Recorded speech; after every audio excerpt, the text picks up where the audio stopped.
Hello,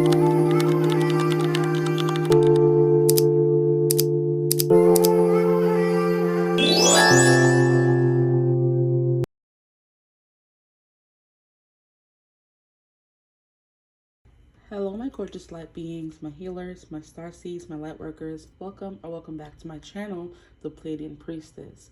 As always, I have a juicy reading for you guys, so just stick with me to figure out the topic of today's reading.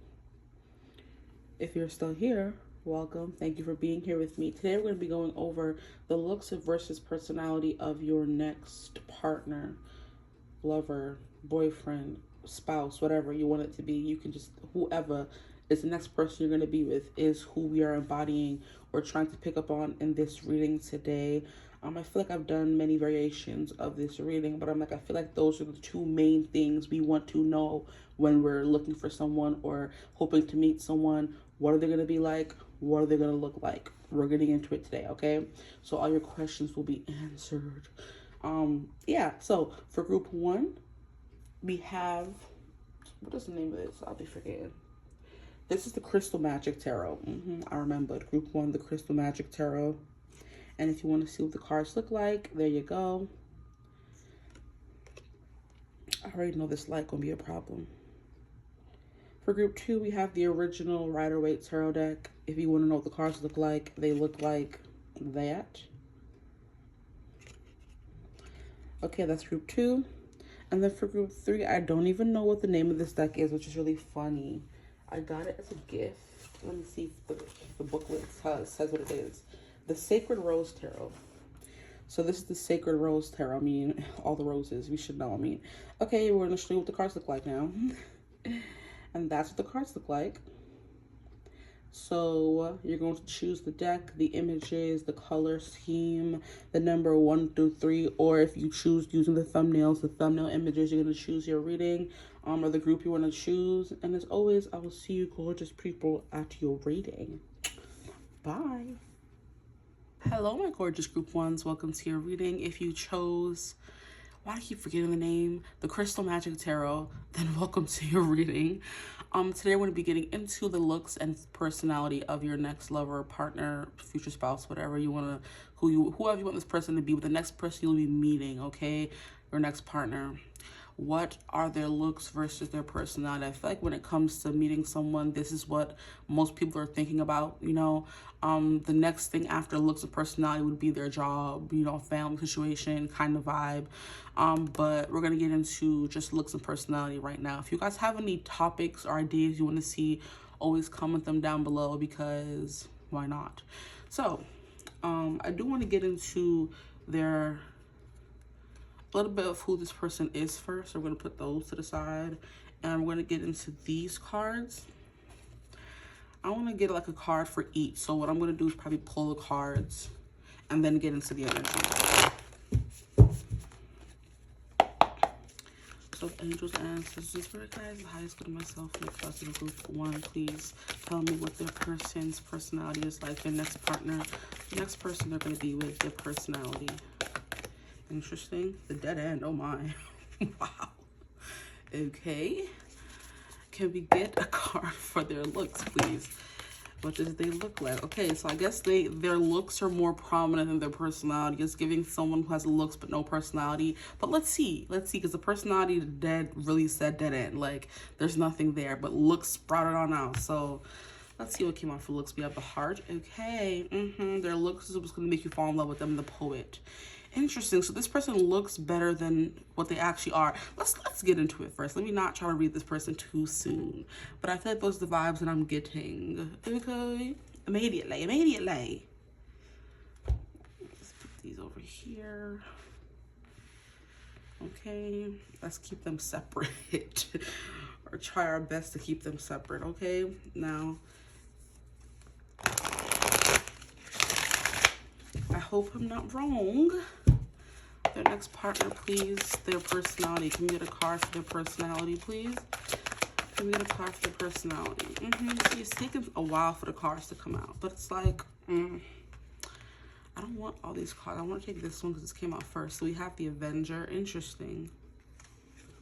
We have the Avenger. We We have the child magical. I mean, that definitely makes sense. And we have the mother. Can I get a card for their looks, please? Their next partner's looks, please. What are they going to look like? What are they going to look like? I just heard something. I'm hearing this person may have like mother wounds. If they're a male or a female, they have mother wounds, which causes them to like, they stunted their growth essentially. So the whole vibe of they're immature essentially is the vibe that's coming through. Like they didn't have a stable mother figure growing up, so that means they're insecure. They're not really stable in themselves and who they are, or their growth stopped at a young age, so they act immature. You know, so it's like they grew up, but their age didn't get older, if it makes sense. So their physical body grew and maybe grew into a beautiful young man or young woman or older man or older woman, but it's like their personality, their psyche kind of stayed stuck at an age where they experienced some wounds, okay? Which could have been when they were a child, because we have the child magical, and we have the Avenger, which is the grown man dressing up as like, what's it called? A superhero, knowing that he ain't no superhero, you know, because that's what kids do. But it's like that's what their personality consists of, being still a child, you know. So they could love comic books, cosplay, not saying those are two separate statements, you know, just putting that out there. The person who's damaged, stunted at a, you know, or maybe you think they're immature because they're into all those things that only kids should be into, is the vibe that could be coming through. Like when you meet them, like, oh, you like comic books, you still dress up as superheroes and you still cosplay, that's their personality coming through. A little bit of like a, you know, child, they're into childish things, or what you may consider childish, or society, who knows what is the energy we're picking up on when we're, you know, tapping into that. But we have a monk and a nun and their looks. Interesting. Wow. I'm like, what's going on here? Their looks, please. Their looks, please. For their looks. For their person's looks. What does their next partner look like? Please look like. Yeah, so this is, so maybe some of you think that the guys that, yeah, dress up, love superhero movies, you know, read comics, play video games, that kind of energy, you think they're immature. And that could be what's picking up on your biases are coming through, even my biases. But I don't think people who cosplay are immature, because I will cosplay, child, and I know I'm not immature. And then we have blank. Interesting. Okay. It's another blank. Oh. Yeah, so this person has like dashing good looks. They look like the prince or princess out of a fairy tale, you know. Maybe that's why they could look like a superhero, but just their personality coming through. Or they, okay, hold on, let me finish what I'm doing. This tarot needs to go somewhere because we're not ready for that yet. And then can I get a card for their looks, please? I forgot what side this looks, over here. And then can I get a card for personality, please? For their personality, their next partner's personality. Their next partner's personality.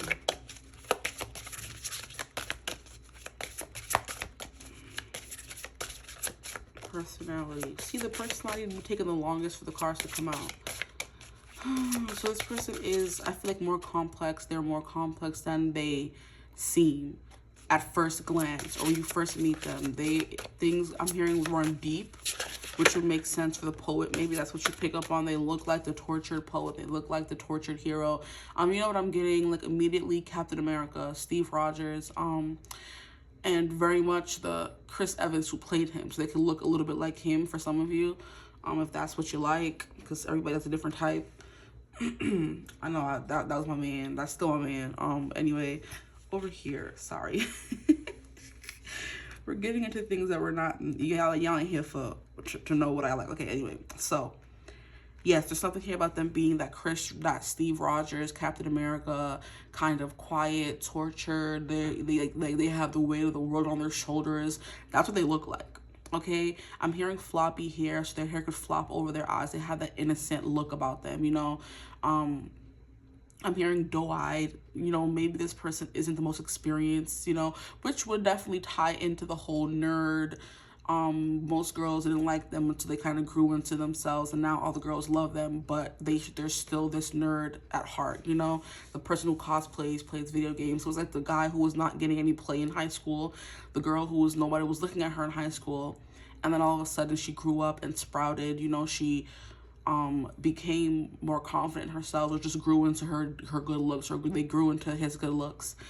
And now everybody wants to be with them, and then they find out, oh, your personality is pretty, like, you know, you like childish things, or what people consider childish, you know, but your looks still give off, like, the quiet guy who's scribbling in his notebook. He could be drawing, he could be doing poetry, he could be writing music, he goes home and plays the guitar kind of energy. He gives off that playboy looks, but his personality is giving nerd, tech, into tech. Like, they're not really that good with social interactions, the vibe that I'm getting from this person, which is why when you see their personality compared to their looks, they didn't have time to kind of so there's a saying that people who didn't grow up beautiful or conventionally attractive have gorgeous personalities, because that's the only way they can get people to fall in love with them or whatever. And people who grew up conventionally attractive didn't have to do much to make people like them, because their looks does everything for them, you know? This is the person who they may have been, like, you know, cute, they were adorable, they were just nerdy, they could have been short, they could have been scrawny, wore glasses, and back in the day that's what people considered unattractive. Now it's like, it's giving hot professor if you were to have a guy who wears the glasses, you know? And it's funny because, yes, exactly, because recently Chris Evans is going on a press tour run for his new movie Red One, or something with, what's his name, The Rock. And it's basically like a Christmas movie, but Chris Evans, like, has the floppy longer hair again that he had in Avengers Infinity War, I think it was, because I think Infinity War had part 1 and part 2, maybe, I don't know, but anyway, when he was the Nomad, I think was his name, when he had the longer hair and like the all black or all dark blue suit, and he wasn't carrying around the shield kind of vibe, because Tony had taken it from him in Civil War, you know. See, exactly, I'm using comics and freaking Avengers to explain this person, and that's what they got for their personality. So yeah, very much so. That's why I'm like, I'm into that. So I'm not thinking this person's like, ugh, or something, but they're, you know, I like it. So anyway, I'm like, I just realized I'm using comic books to describe this person's looks. Yes, Chris Evans, when he was in the Nomad, he had longer hair, and we see him in the beginning of Infinity War, I believe it is. The first time we see him, he comes from out of the shadow with the long hair and the beard. Now he's on a press tour run for, like I said, Red One, or whatever that movie is. It's coming out during Christmas time. And he has the floppy longer hair. He's sporting glasses. He has the full beard. Every time you see him, he's wearing like a sweater, or he's wearing like slacks, and the sweater's tucked in, and the slacks, like, you know, high watery a little bit because it comes up and shows ankle. And then he's wearing like some you know, he's giving the hot professor is what everybody is deeming him as now on Instagram and TikTok. So it's like he went from being the superhero Steve Rogers in the beginning to being the bumbling idiot, didn't really know how to talk to girls. All he wanted to do was be someone, you know, he wanted to be a hero, save the day. Then he met, I forgot that girl's name, in Captain America, the first one, y'all.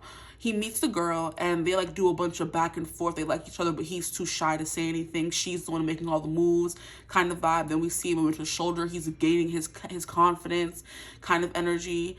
And then we see him wake up in Avengers, how many years behind his time, you know? I think like 50 years or so.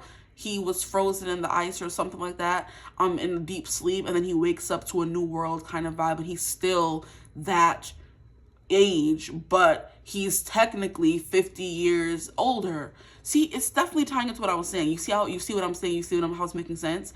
How this person could be frozen in time personality-wise, but their looks kept moving on, you know?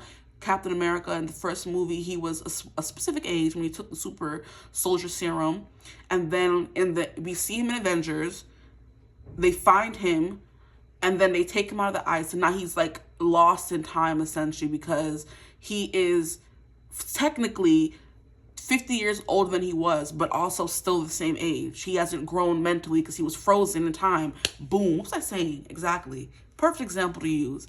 And then we see him kind of have to acclimate to these times, because when he was born, they were still using radios, they weren't using technology. And then I remember in like is it the after scene in, I think it's Avengers, when they wake him up or something, he runs outside because he thinks he's in the lair of the enemy, and he runs and he comes outside to Times Square, and he sees all the lights and the you know, Times Square, if you've been there, there's all these TVs and flashing lights. He's like, what is this? Like, where am I?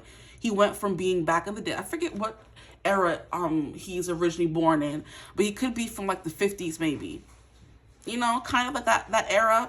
And he woke up in the 2000s when everything is technology based and all this kind of stuff. So like he was frozen in time, but anyway, y'all know what I mean. Anyway, that's what I'm getting for this person, because Chris Evans, he does have the Prince Charming, dashing, good looks kind of energy, but his person, you know who also I'm getting? I used this example the other day, Henry Cavill, and he also played freaking Superman. So yeah, there's something here about comic books, superheroes, Avengers, something like that. This person likes comic books and stuff like that. But Henry Cavill is what every woman like drools over. They love him. He looks so good, whatever.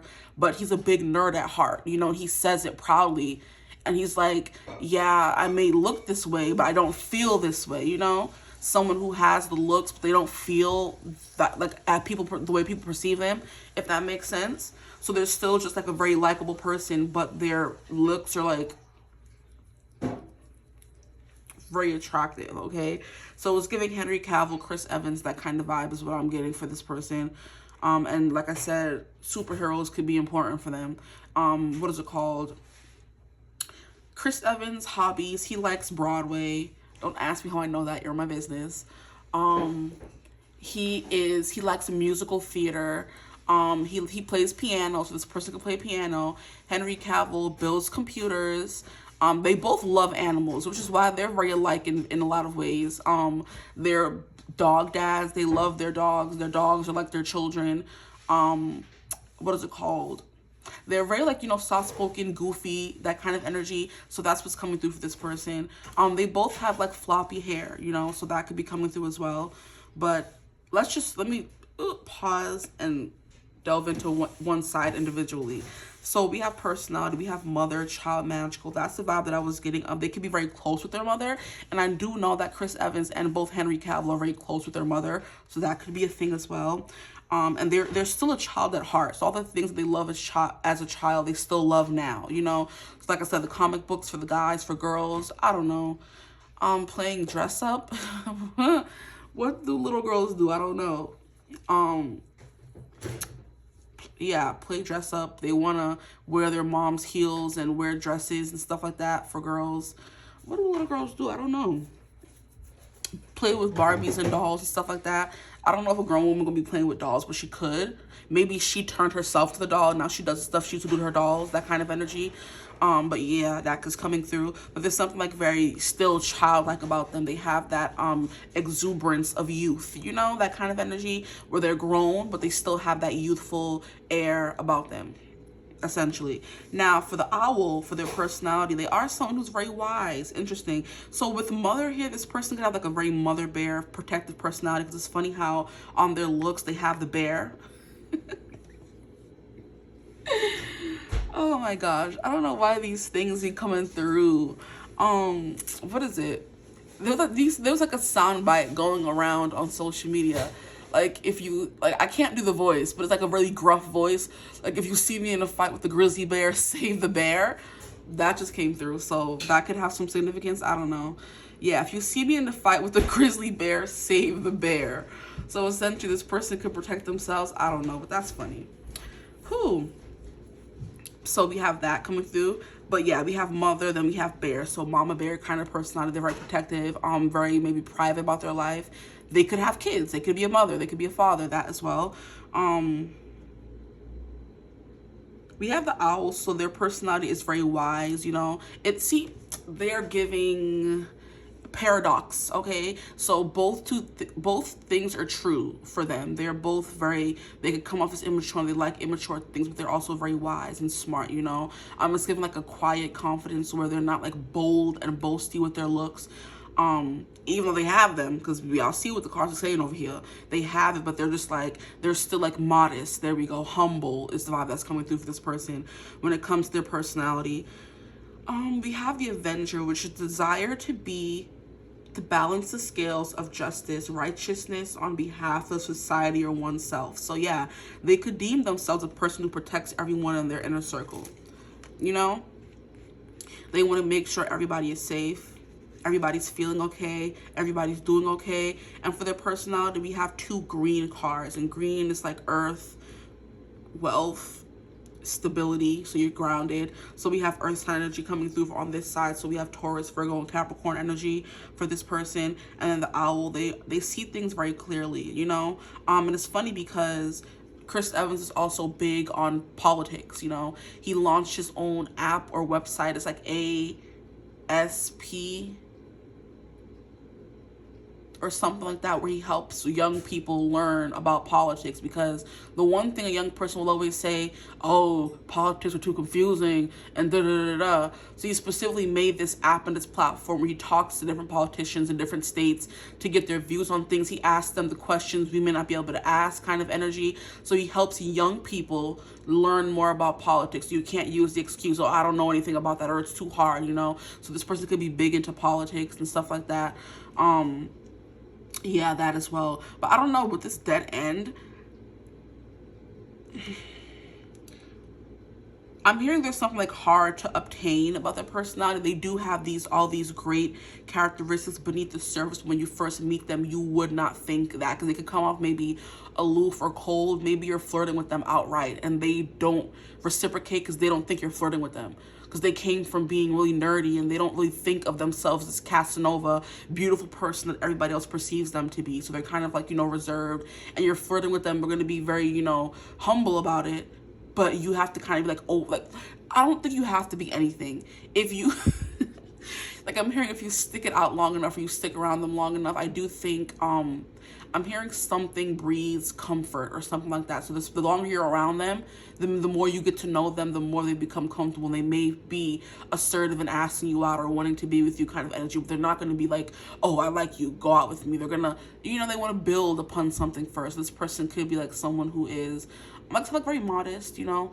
They are very attractive, but they don't consider themselves that way. They don't see themselves that way kind of energy. They have like a very close bond with their mother, so they treat women very well. If this is a guy, for girls, they're very like, they're very girly if they're a girl. If you're watching for a female, they're very girly. Like I said, they do their makeup, their hair. They used to play with dolls when they were younger. Now they turn themselves into the doll. Now they're doing their own makeup, doing their own hair, kind of vibes. They're keeping up the same hobby they loved as a little girl, but they're doing it to themselves instead of other things, objects, you know. Maybe they could do hair for other people as well. For my females out there, they could do makeup and hair for others. But an owl is just someone who's very quiet. I love how in the card we have the owl looking down on the mouse, but he's not doing anything, and you would think he's just chilling. The mouse is not, the hackles of the mouse aren't raised, so they're not like, oh my gosh, I'm in the presence of a predator. The owl looks chill. Owls are adorable, but as soon as they move their wings, you see these long talons, and they're predators. So you think, oh, owls are innocent. Owls are not going to come. They're very wise. They're very this. When they're ready to eat, they're going to eat. When they're hungry, they will hunt. Yeah. Like I was saying, when the person wants you, you will know. If you're just openly flirting with them and they're not interested, they're going to be like very aloof about it. But if they're interested, you'll know. If the owl wants to eat the mouse will know. Because the owl, and the most, like, you're not going to see it coming, essentially, is the vibe that's coming through. So that's why you could think this person's personality is a dead end, because they're not opening up to you when you first meet them, but it takes some time, you know. They got to suss you out. They got to, you know, what is it called? Survey the terrain like a predator. They got to make sure that you're the right prey for them, essentially, which is very funny. Yeah, this person also be really good with the cold. They could be like very big and fluffy, because we have, for personality, we have warmth with the owl, because the owl's outside in the cold and they don't need anything except its fur feathers, okay? And then over here, for what they look like, we have a big bear, you know? Yo, that saying keeps coming through. If you see me in a fight with the grizzly bear, save the bear. Like, who comes up with these things? It's hilarious.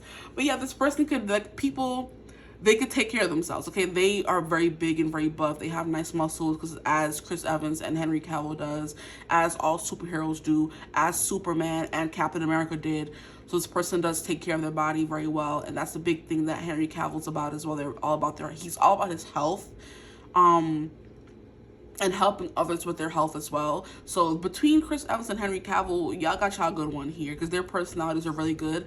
Like, I don't really know many bad things about them. I haven't heard any bad things about them. You know how every celebrity has like bad things being said about them? I don't really hear anything. We could also, The Rock is coming through as well, because he's in that movie with Chris Evans, Red One or something like that, and he's very big and you know what I mean, physically, but his personality is a teddy bear, you know? He loves his kids. He has, you know what I mean, that kind of vibe. So yeah, that's what's coming through here. And you would never see them being overly like, you know, the way men can be. Like, they be doing too much. They're very predatory. Like, you know, they want to take a little piece of every girl that they see. Like, they're not selective about who they like. This person is, you know, they're not just gonna go and grab any old thing. They have standards. Okay, so even though everybody may want them, they don't want everybody. They're not for everybody. Okay. So this person could also really do like dress up or role playing, stuff like that, cosplaying, you know. Not even on the low. They're very big about liking what they like. They're not ashamed of it. You know, they say I'm a big nerd at heart, you know. I may look like this, but I'm a nerd. Take it or leave it. Okay, period. As they should. But yeah, there's something here about having to get through like a force field or that they have up, because they could think that, okay, so they knew when they were younger they were nerds, you know, nobody wanted them, then all of a sudden they got hot and everybody wants them. Now everybody's gonna want them. They have to, like I said, suss everybody out, which is why we have these vines coming through here. It's like, yeah, stay away, leave me alone, you know, I'm not interested. I know what you're here for. You're not here for me, you're here for how I look. Get out. Yeah. And look, this person's like kind of incognito when it comes to personality. They're very righteous. They like to stick up for people, society, everyone. So they're the person that's definitely going to be stand up for people. And what I wanted to say is this person could be a little intimidating in looks. You're not going to want to fight them, because like I said, if you see me in a fight with the grizzly bear, you better save the bear. I got it. You know what I mean?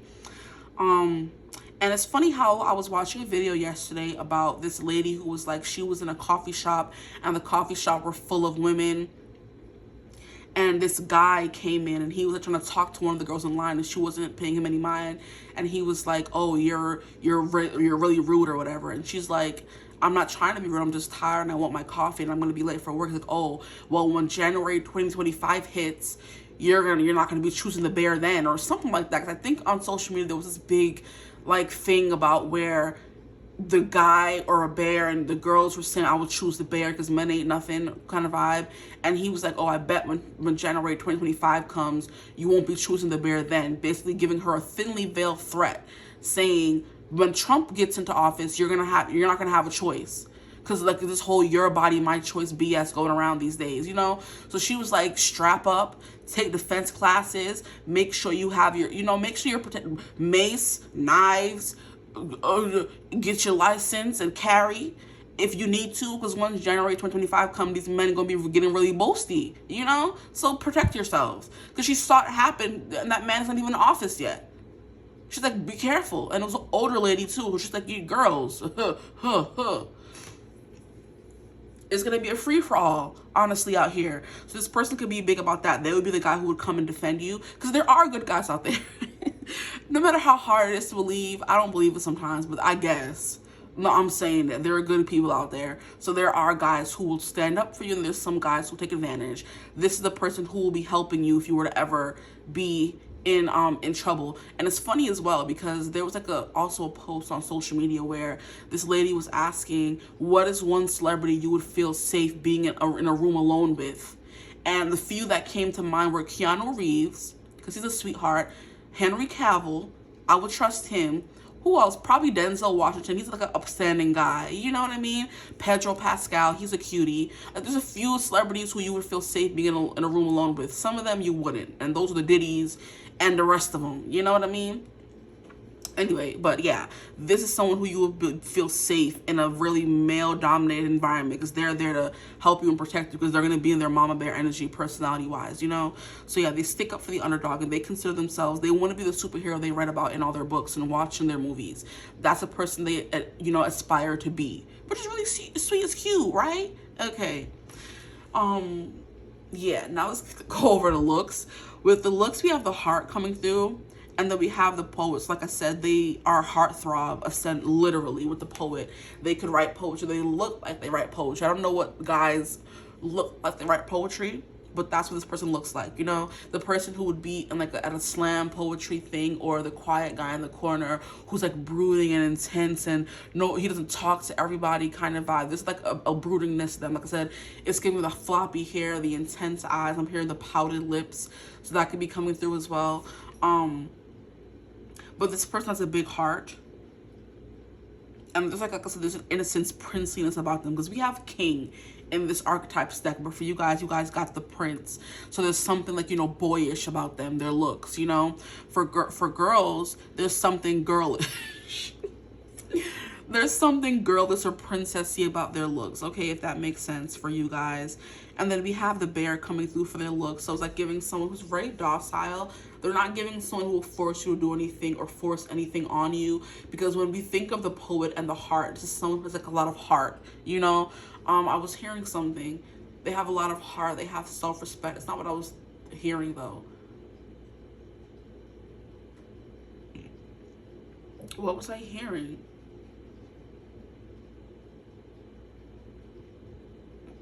They're the sensitive guy who, you know, like I said, you'll feel safe with, you know, how they're not doing the things all the other overly masculine guys would do, like, oh, cat calling and whistling, or coming up to you on the side of the street making you feel uncomfortable kind of vibe. I'm not getting that from them. I'm getting like they step back and like watch, you know. If things were to happen, they're gonna jump into action, but other than that, they're not really out there talking to every girl, even though their looks would make you think they are, you know, like a heart of gold.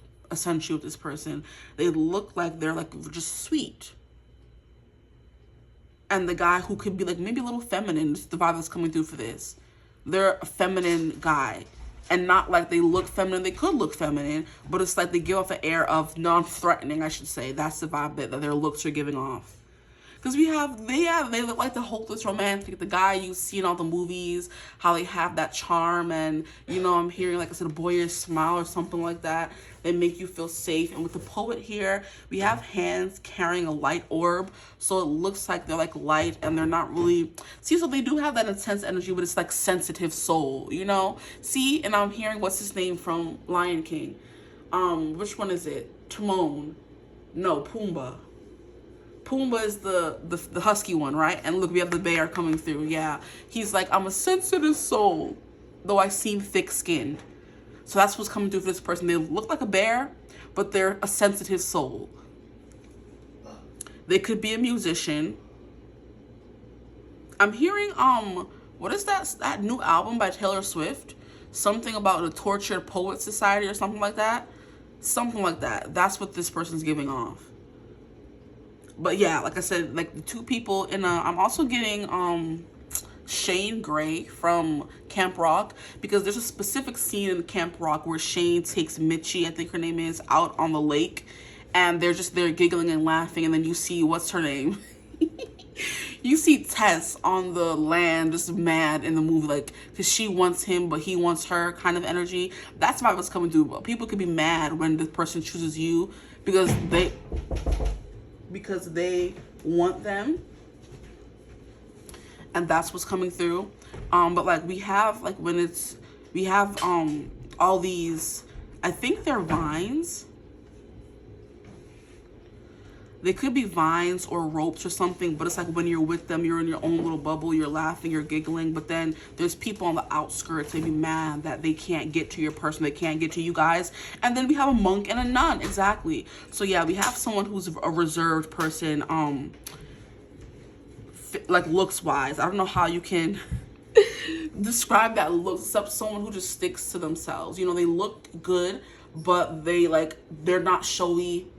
They're minding their business. They could dress very conservatively. Because that's one thing about I'm a prince or whatever. There's like a lot of rules behind being royalty, you know, which is what we see in every movie or adaptation of someone who's in the royal family or life. They have like a lot of rules. They have like a lot of restrictions. They can't wear this. They can't do that. They can't go here. They can't go there, kind of energy. And that's what's coming through with the prince for real. Because princes are like all done up in like official clothing. So this person could wear official clothing. I'm not really getting suit and tie for this person, but it could be coming through for like a small bit of you. It's just giving conservative. It's giving exactly what I was saying with the Chris Evans archetype, where he is in his era now. It's giving the husband. Because unfortunately that man is married now. Yes, he is. How sad. But now on his press run for this new movie, he's like very sweater, very turtleneck. Is giving when he went viral for wearing that sweater, the knitted sweater for Knives Out, that movie he was on. Like just a very cozy, comfortable kind of person where all of their body is covered. And that's he has always been that person. Because I remember in like one interview or something, he was like wearing a shirt and it kind of showed like a hint of tattoo. And the interviewer kind of like pounced on like, oh, you have a tattoo? He's like, yeah, but I just don't show it. Well, we saw a little bit of it in that one shirt, but he said he had it for years and we had no idea, because he don't go walking around gallivanting shirtless. When we see him, he's clothed fully, barely any skin except maybe the ankle showing. So it's giving your college professor. I'm hearing tweed jackets. That could be something. If anything, if they wear suits, it's gonna be tweed, which is very funny. For girls, there are tweed. What are they called? 2-piece sets with the. And it's funny, oh my gosh, bro. In the same video that I was seeing on TikTok yesterday, there was like a little girl who was interviewing Chris in his very black sweater and pinstriped or patterned slacks. The girl was wearing the tweed 2-piece that I was just about to talk about. Yeah, I think her name was Jazzy, and she was interviewing him on the red carpet, and she was wearing like the very, like, I don't know who made it or who made it a thing, but I don't know if like a Chanel 2-piece or something like that, but it's giving that kind of thing, you know, that vibe, old money, old fashioned, like. And it's funny because I was also saying how Captain America was frozen in time, so he was still dressing as if he were an old man, but he wasn't, but he was technically supposed to be, and his beliefs were outdated compared to what the Avengers were doing at that time when he found them, you know, if that makes sense. So old-fashioned, back in the day kind of person, the tweed jackets. What do professors wear? I don't know. The sweaters, the turtlenecks, the slacks, the jeans, like just very casual, laid back kind of attire, you know. They're not doing too much. They make it look good kind of vibe. The glasses could be a big thing coming through.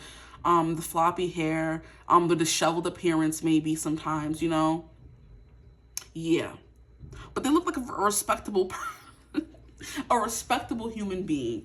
They're not doing too much. They don't look dangerous. They look well put together.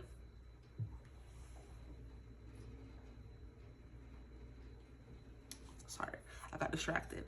But yeah, looks wise, they look like the tortured, brooding kind of guy in the corner.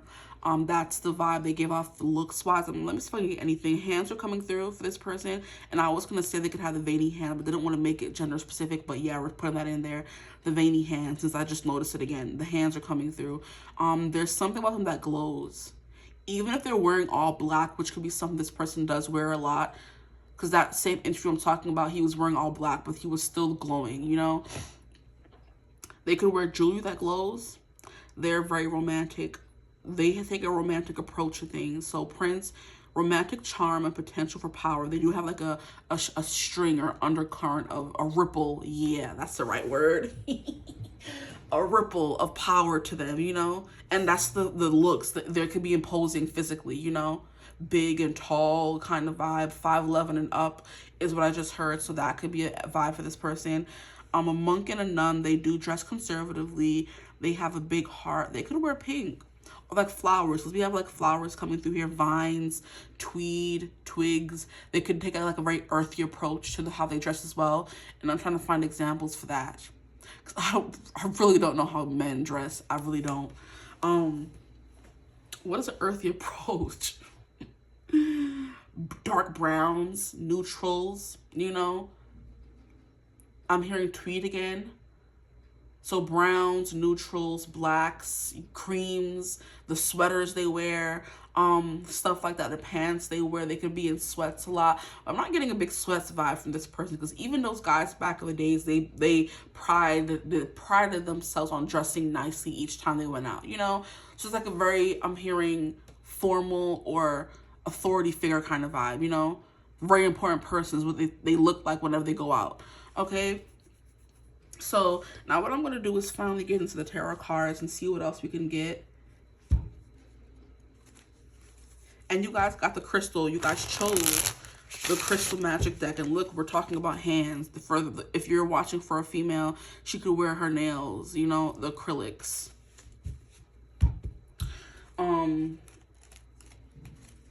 But you guys chose a crystal match, so there's something like very magical, fairy tale-y, princey, princessy about this person, like they came straight out of your favorite novel. They could give that kind of energy. The guys from Book Talk, you know, if you read those books, they look like the guys in those that are described in those books. The intense eyes, the floppy curly hair, just the floppy straight hair, the plump lips, like all of them have that kind of characteristic when you read in them, child. So for personality, can we get more information about the next partner's personality, please? And here I was saying dead end was getting boring. This person could have mommy issues, though. They could.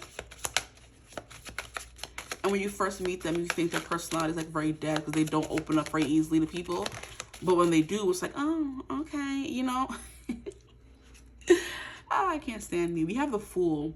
Yeah, there's something here about them. I'm hearing mom didn't raise no fool. They're not giving like, because even people who are like gamers and like they're not very like talkative, overly friendly people. They play video games and read comics. They like to do, they're solitary creatures, you know. They don't travel in packs is the vibe that's coming through. They like to be on their own. That's why they choose hobbies where they can be on their own. Like I was saying, for example, Henry Cavill builds computers. That's something you do by yourself. You know, play video games, you do that by yourself. Reading books, you do that by yourself. Like things that you do by yourself. Hunting, whatever they hunt, they could hunt for real. They could go out and hunt animals, you know what I mean? They could fish, you know, kind of energy. But it's something here about their mom didn't raise no fool. They may look innocent and, you know, sweet, but they're really not. They're very like old-fashioned and grown folk energies was coming through for this person. Okay. What else can we get about the personality, please? And I'm hearing they're very set in their ways, which is why when you first meet them, they scare a lot of people away with this dead end energy when you first meet them. Because this is the first card I ever got to go off of who they were. And I'm like, oh, not a dead end. I'm saying, like, it's like their relationship is not going to go anywhere. You think it's not going anywhere. You think they're not opening up to you, but they really kind of are, if that makes sense. Let's see what else is coming through for their personality. You think, oh, this guy doesn't like me, but it's like, no, just taking some time to open up. That's it. Maybe you guys start off not liking each other. It's like you guys are playing a game of cat or owl and mouse, you know? I don't know if owls travel in packs. And also bears are very solitary as well. They don't travel in packs. It's just the bear and the cubs, the mom and the cubs, you know? So maybe it's just them and their kids, and you think, oh, they have kids, they must be married. That's the kind of instance I'm getting. You meet a guy, he may be older or whatever, you see him with kids, you're just like, ugh, he must be married. Lucky B, you know, when you think of his girlfriend or his wife or whatever. But he's single, he just have kids. That kind of vibe, because he seems like very mature, you know, you see him with kids, he's good with kids, oh, he must be married, you know. And both of them heifers is taken now, you know. Henry Cavill and Chris Evans. Chris is married. Henry is with a girlfriend and expecting a baby, child. So they're both off the market. But they gave those vibes long before they were actually officially off the market. They weren't dating around in every relationship, breaking up with someone every other day. They were very much in long-term relationships each time they were in a relationship. They were in it for years, broke up, stayed single for years, found somebody else, was in a relationship for years, broke up, you know, kind of vibe. And then the next person they found was their person, you know?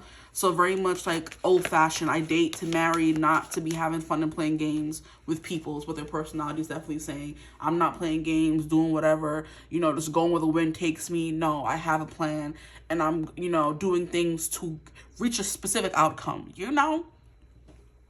We have the sun. Their personality is very bright. Oh, very sweet, very victorious. They are giving masculine.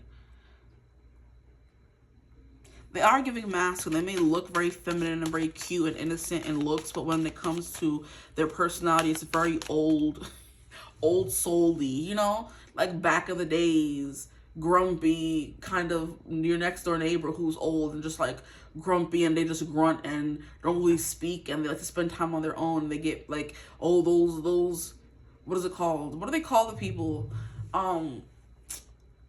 The young kids those days, you know, that's the vibe that's coming through this person's personality, like giving father, older, which is why you may think they have kids or they're married, but they're just not. They're just standoffish, period, you know, not because they have a wife or a girlfriend or a boyfriend or a husband. They just, you know, but like I said, there's something that glows about them because we have the orb over here, then we have the sun. Their personality is like, it gleams through. If you give it a chance, they're very good with kids as well, personality-wise. They get along with kids and animals and all that jazz. What else can you tell me about their person's personality, please? The person's personality, their next partner's personality. Yeah, that it's giving, like, when we look at the Fool, it's giving cute little innocent baby bird. But they're not, which is why it came out in reverse. They're like, I'm a grown man or I'm a grown woman. I may look innocent, but I'm not. Ooh, Jesus, come on, relax. We have the Wheel of Fortune, their personality, yeah. I do think it takes time to get to, yeah, that's going too far. I can't go too far. It takes some time to get to know them, but once you do, they kind of open up and shine down on you. Like, it is giving the person who's hard to get to know at first. But once they let you in and you get to see the vibrancy of their personality and how they want to take care of others and stick up for others, female or male, it doesn't matter, then you know, oh, I kind of underestimated you. But it's like, it was because when I first met you, you were giving that you weren't interested. What did you want me to do, you know? But it's like, I wasn't not interested. I was just, you know, what is it called? Why are the words, like, evading me today? I was like, you know, just looking you up and down. I was sussing you out, essentially, you know? Examining you, if you will. Now we have the Three of Swords. Their personality, interesting. Yeah, I do feel like they are very selective about who they want to be with and who they give their energy to, which is why when you first meet them, it gives I'm not interested until they are. You will never know until they are, until they make their intentions known, you know? But Three of Swords is giving, yeah, dead end, essentially. Like, it's over. Heartbreak, leave me alone kind of vibe. That's what their personality gives. It could, I'm hearing like acquired taste. So they could be an acquired taste as well. Which would make sense is when you first meet them, you think, oh, they're immature. They like all these kinds of things. They like comic books and dressing up and da-da-da-da. I don't want to be with them. But it's kind of like, don't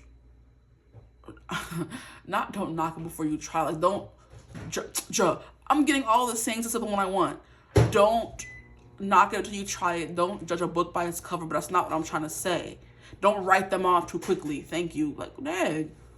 So all those sayings apply. They all essentially mean the same thing. Like, don't write someone off before you get to know them more. You know, even if this person's giving that end, hey, now.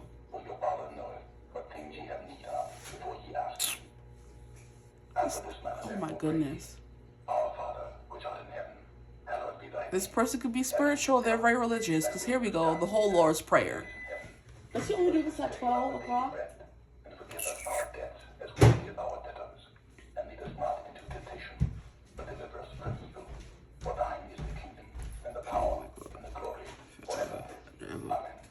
Amen. Okay, now we're back. This is why I don't be filming out here. Because this clock every hour on the hour, I can't. Anyway. This person could be religious. They have like very strong beliefs about something. It's about them getting, because there's people who are atheists, very ghetto. There's people who are agnostic, where they believe in a higher power, but they don't believe in like God or God. Well, you know what I mean? And then there's people who are spiritual. Then there's people who are religious. This person's giving religious, spiritual vibes, you know? They have a religious practice, I should say, or a spiritual practice kind of vibe. They believe in all that, you know? They have beliefs. They have morals, which is why they stick up for people and take care of people, you know? They have an honor system is what I'm getting from this person, their personality, okay? So let's just move these over so we have space for their looks now. Now, what do they look like? And it's funny how we didn't really get much looks from the cards you pull for personality. I appreciate that. Now, can we get some cards for how they look? Please, how does your next partner look? How they look? What they look like? What I look like scared? What song is that? This person may never like show weakness or never look scared, which is why it's like, if you see me in a fight with that bear, you better help that bear, nah? You know what I mean? And when it comes to the whole man versus bear, this person is technically bear, so you would choose them, you know? I just can't. Okay. Social media always infiltrating a reading. They need to get out. Here we have Ace of Wands. Yeah, see, they immediately spark your interest, their looks-wise. How they look immediately sparks your interest with the Ace of Wands. Like, oh, hello there. It's giving big D energy. I don't know if I can say that word on YouTube. I never know. It's giving BDE or HBIC. Head be in charge, you know, because for my girls, if you're watching for a girl and if you're watching for a guy, it's giving BDE. Okay. Big daddy energy. We're going to go with that one. Okay. That's what this person's giving. Because we have the big staff and we have the hands. So hands keep coming through again. Their hands could be a thing. I don't know, child. That comes through more often than I would think. Hands? People like hands? Let me say, I like hands. Hands are cute. They do things. They pick up stuff. You know, you need them. So that could be like one of the first things you notice about this person, their hands. Okay, give me the card now. Dang. Give me the blasted card. We have Two of Swords in reverse. Okay, so there's something here about you not knowing how to place them when you first meet them. Like, I'm hearing like flipping and flopping. I don't know what that means. You won't know how to place them when you first meet them. It's like, are you one thing or are you the next? So maybe, yeah, it's like you're not sure if they're, how can I put this? How can I phrase this? Let me get the next card. You're not sure, because I'm sure what I was gonna say is like more personality. You're not sure if they want you or if they don't. But that's not looks. You're not sure if they're for, you know what I'm getting? I'm getting like fluid. Maybe this person could be like pansexual, where you're not sure if they're interested in your type. Because if they're a guy, they look very girlish or feminine for a guy, you know, very cute. And most guys who are pretty boys they like men. Or what I've seen so far. Like, you know, you see like the really some gruff guys like men too, but what I've seen for the most part are the boys who are really, really, really pretty and put time into how they look are the ones who like guys, you know? So you may find this person like, oh, you care about how you look and you actually smell good and your nails are actually taken care of, and oh, those little small things will make you think, oh, does he like guys, you know? 'Cause those are seen as more feminine things to do. To take care of your hair, to wash up. Not to wash up, but to wash up, yeah. To make sure your skin is soft and to lotion, and to make sure you have hair product. Guys who put time and energy into how they look are seen as more feminine guys. So you're like, oh, are you even do you even like girls? That's why I'm getting from this Two of Swords. You're not going to be sure. But obviously if you end up with them and you're a girl and they're a guy, they do like girls. Like, and sometimes you still don't know. Now, you know, I'm telling you, social media stay infiltrating this reading. I haven't mentioned him in a minute, but there's like a whatchamacallit, a dating coach on TikTok. I found him on TikTok, but he's everywhere. He's on YouTube, Instagram, Anwar White. He said some guys be passing. They act like they like girls, but they don't. And the way to find out is to look at their fingers. So essentially, if a guy's pointer finger is longer than his ring finger, then he's straight. If this ring finger is longer than the pointer finger, he's gay. That's just an indicator, something he's come up with to help the girls out here. Because these guys be playing. Yeah, okay. That's just something. And I was talking about the hands. The hands kept coming through. Yeah, look at the hands. That lets you know. If you're unsure, look at the hands, and if, like I said, the pointer finger is longer, he's straight. If the ring finger or whatever this finger is called is longer, he likes guys. So just giving you tea that I heard in passing. And will be cracking me up though, so check him out. he's gay, so he knows. He's like, oh, and his longer, I think his is actually longer as well. That's something I gotta check out. But that's funny how you said that. We have Ace of Cups. We have 2 aces. Oh, interesting. This person's look sparks things in people. Feelings, ideas, notions, fantasies is what I'm getting. So you look at them and say, oh yeah, that's my next person. We have 9 of Swords in reverse for their looks. Yeah, they're not hard on the eyes at all. Because 9 of Swords is something that's just like you're in distress, something that's not good. This person's very easy on the eyes, okay? So no matter what they are, girl, guy, you know, feminine, masculine energy, what they're giving more, they look maybe more masculine, but they take care of themselves and everything. You see, it's like I said, it's hard. You're gonna keep flipping and flopping, the way I'm flipping and flopping. Like, oh yeah, they're feminine, but they're also masculine because you have the bear. You know what I mean? This person is big and opposing, but do they like girls? Do they like guys? I don't know. Kind of vibe. Use the finger theory. Ace of Cups. Yeah, very dreamy. Exactly. It's like giving, like I said, out of a book. Like, is this person like really like real, like maybe symmetrical features, you know what I mean? Long flowing hair for my girls. Like, oh, people's hair actually go that long? It does. It did for them. It could be like very curly. I hear curly. When we think of curls, we think of more romantic. So when someone has curls, like, but it's also boyish and girlish as well. So curls, like, you know, or don't age you. They do the opposite of age you. They kind of make you seem younger, but it's also like it gives a romantic air. So when you say, oh, somebody has curly hair, oh, they're immediately a little bit more attractive. You know what I mean? Even though the norm or what people think is attractive is straight hair when it really isn't. Like, curls get like a more romantic feel, you know, like when your hair curls naturally or dries curly kind of energy, that kind of vibe. You're seen as, you know, oh, you know, more interesting in a way. You know, that's something I've heard. That's not something I kind of abide by, but I do love some curls on a guy, on a girl. I don't care. Curls are cute. But yeah, Ace of Cups, like very dreamy, ethereal kind of vibe. You have like a lot of, there's like an awareness with this person's looks. You're very much like aware. Like, you know, when you see somebody that's attractive, you're just like on your P's and Q's trying to make them feel like, oh, trying to get their attention, essentially, or make yourself seem like the one they should choose, you know?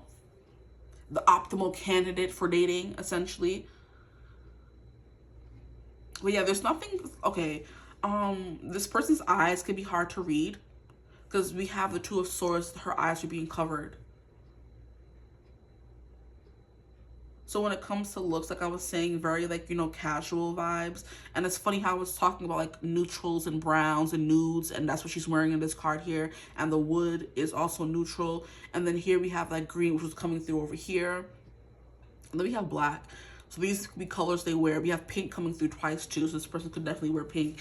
And like I said, if they're a girl, they're definitely a girly girl. They like to dress up and look cute, you know? They may not wear a lot of pink, but they're gonna be a girly girl. They care about how they look. Even for guys, they're like, their appearance is important to them. They make sure their nails looking good, their toes is, you know, done, their feet are, you know, not hard and crazy looking, their clothes are ironed, they smell good, it's washed, you know?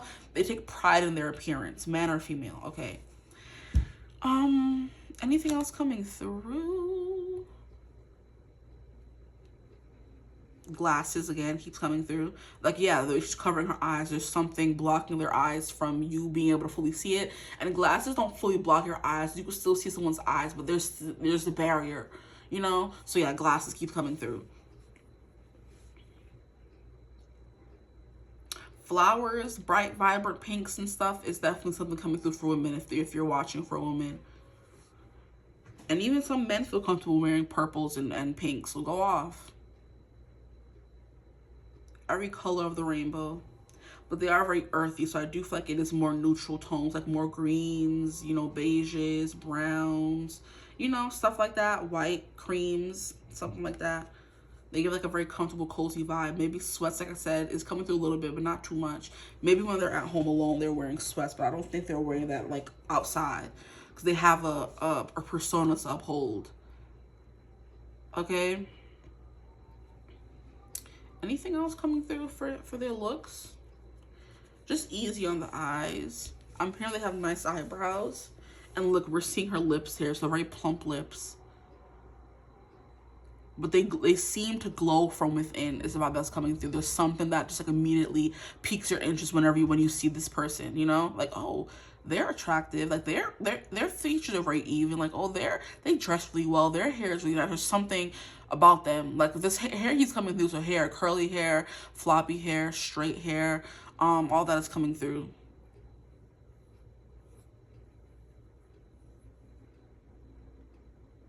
I'm hearing a nice smile. They could have nice teeth as well. So lips, of course, smile, and then teeth, because the mouth region, okay?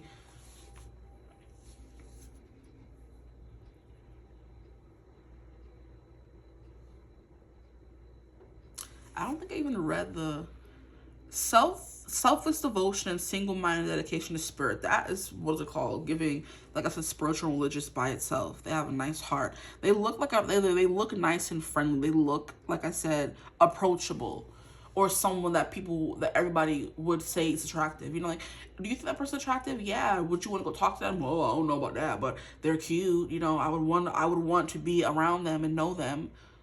But are they easy to walk up to? Like, they look like they're friendly and they smile and stuff like that. But like I said, there's that barrier when it comes to their personality that keeps you out. So their looks are saying, come hither. Their personality is saying, you better watch out. You better not cry. You better not shout. I'm telling you why. Santa Claus is coming to town. Okay, I'm done. I'm being mad random right now. Okay. Did I pull from all the cards I was supposed to pull from? I did. But yeah, that's all that I have for you guys. I hope this reading resonated. If it did, feel free to like, comment, subscribe. Join the tribe. I'd love to have you. If you would ever like to book a personal reading with me, you can always get in contact with me. Use my email, the description box below. But I hope you're having a beautiful, wonderful day whenever you watch this reading. As always, I will see you gorgeous people in the next one. I'm just going to get up for a second to see if you guys can see the cards. I hope you could see all of them. Give me a second. Oh, no. Not there was a whole section over here you guys couldn't see. How rude of me. So you put those right there so you have some time to see them before I leave the reading. Aw. Yeah, like I said, there's something about their personality that stays hidden, you know? At least now I know I can't go past a certain here. So I should have moved them over more. Okay, now I know for the group 2, I guess. Yeah, the owl, and I was sitting there pointing to it and how the owl was looking at the mouse and how the mouse had no idea and the hackles weren't raised. And you guys weren't seeing any of that. How rude of me. I'm so sorry. I think I showed you the fool a little bit, but I didn't show you the owl. Like when the owl's wings like move, you see the long legs or they stand up. It's crazy. I'm like, what? The first time I ever saw an owl looking at that, I was like, what the heck? Okay. Give you some time to look at the card and see what I was talking about. You know what I mean? And look, we have like a medallion. I was talking about jewelry, I believe, like a ring or something. This person could wear jewelry a lot. Or shiny things. They like to wear shiny things. Gold, silver. Kind of like a mermaid or something where they like trinkets, you know? Like an Ariel kind of vibe. And she's a princess, and I was talking about them giving princess vibes. An hour, what the heck? Wow. Yeah, I gotta go, guys. I'll see you guys in the next one. Bye.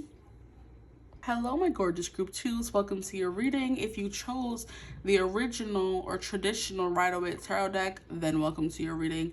Today we're going to be going over what will your next partner, spouse, lover, whatever, look like, and what versus what their personality would be like. And I think those are the 2 things that we look for or wonder about most in the next person we're going to be with. Or if the person you're next going to be with is going to be your future spouse, then we're going to get into that as well. But whoever you want this person to be essentially is what's going to be coming through in this reading. I don't know why I feel called to shuffle. This person is like already giving me very traditional because we're using the traditional Rider-Waite deck, and I don't really use it a lot because I don't know the images don't inspire much in me, you know? So this person could be like, you know, very boring, very traditional, or what people think is boring. I'm hearing they play it safe a little bit, you know? But we'll see what comes through. But people do think traditional is boring. They like the, you know, stay-at-home mom while the father works, you know, that kind of energy. They court women, chivalry isn't dead with them kind of vibe. We keep seeing all the aces. I just saw Ace of Wands leave, and then we have Ace of Swords. So very much like, you know, fighting for your honor kind of energy. So that kind of old-fashioned is why that's coming through. And I do say that because most of the people that watch are female, so that is why that is coming through specifically. But what I'm going to do right now is pull some cards for your person. So we're gonna split it up into 2 separate sections. Oh, jeez Louise. What is this? Okay, we'll see if that comes back out.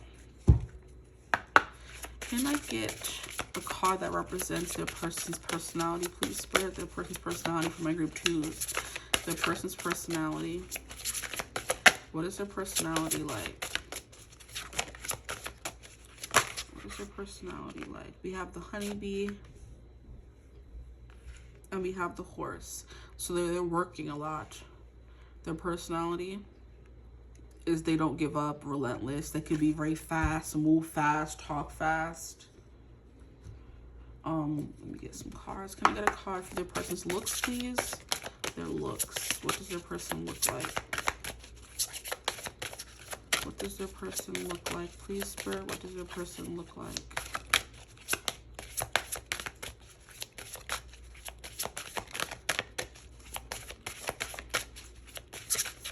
The person look like? Ooh, the looks for group 1 was sprouting on out. The groups for group 2 is just, the looks for group 2 was taking forever.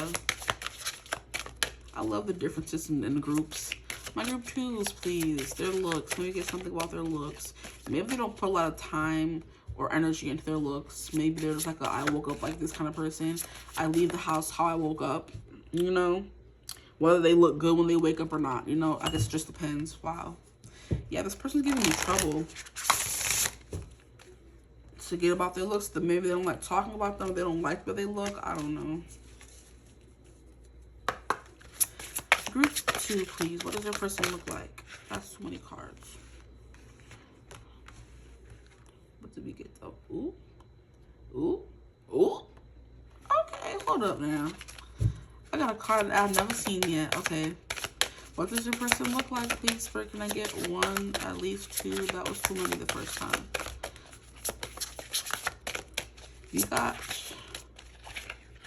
Okay. Come on. Okay, we have the cheater. They're very intense, the way they look. They could be very intimidating. Their eyes are immediately coming through. Their body could be very limber, very prowling, very quiet. They could walk and you can't detect them. They're very, nubile. Then we have the wolf. Wow. This person's very predatorial. They look like, I'm hearing a menace. They look like danger is the vibe. They look like danger. Interesting. And at the bottom, we have the lion. Wow, so very feline-esque, okay? But it's funny because the opposite of that is the wolf, and that's a dog. So we have cats and dogs. So yeah, I was going to say that when I saw those 3 cards that came out, because the card that came out was the fox, the turtle, and then a sphinx. So this person kind of moves between how they look. You know, they don't stick to one, you know, maybe aesthetic or look. They change their look a lot, you know?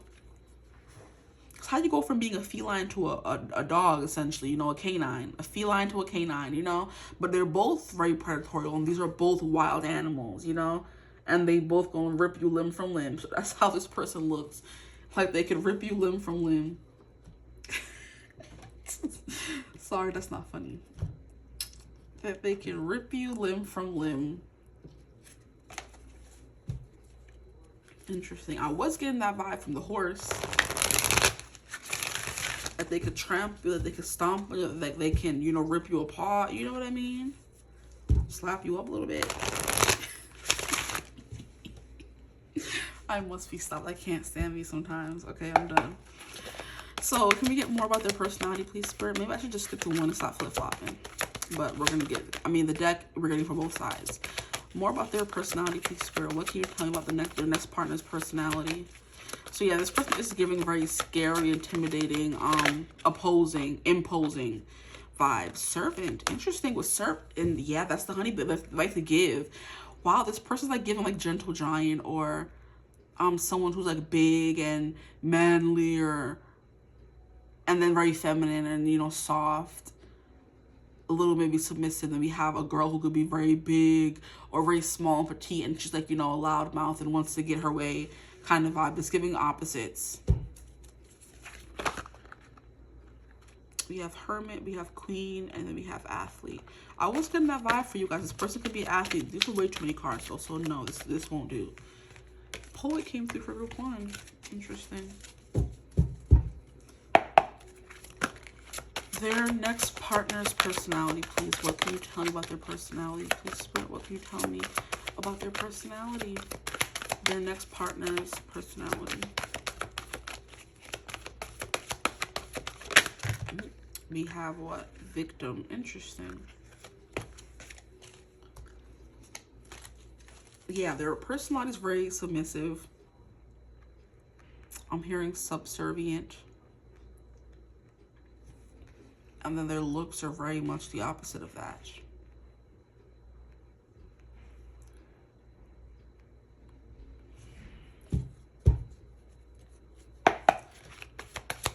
Can I get one more card, please, about their personality?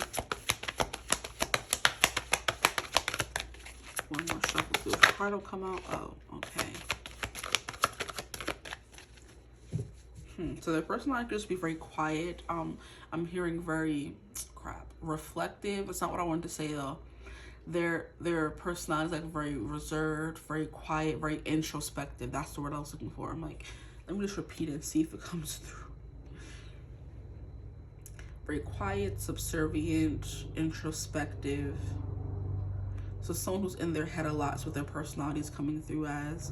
And then we have the Mystic. Now, can I get some cards for their looks, please, Spirit? What does their person look like?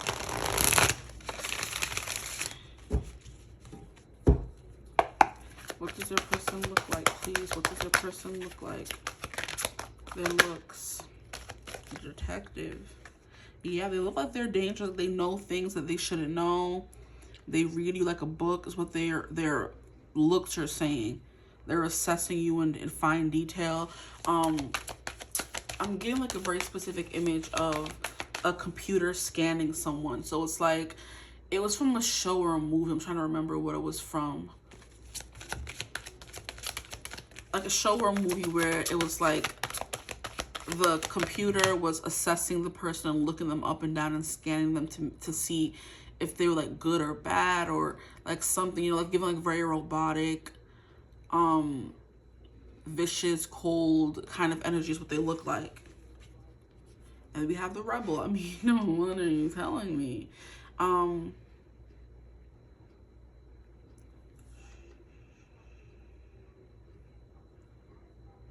It was from That's So Raven. Yes, that's where I'm getting it from. That's So Raven, the Christmas episode where she ditches school to go to the mall to get back a necklace that she opened and lost when she opened her Christmas present too early. She had to go back to the mall to get a replacement for the thing that she opened, kind of vibes. So you could think that you're always being like judged or reprimanded, but with these persons look, they're always looking at you like bad this, bad that. You're not doing the right thing. You feel judged, like, you know what I mean? Like you're being assessed, you know, like you're being profiled, you know.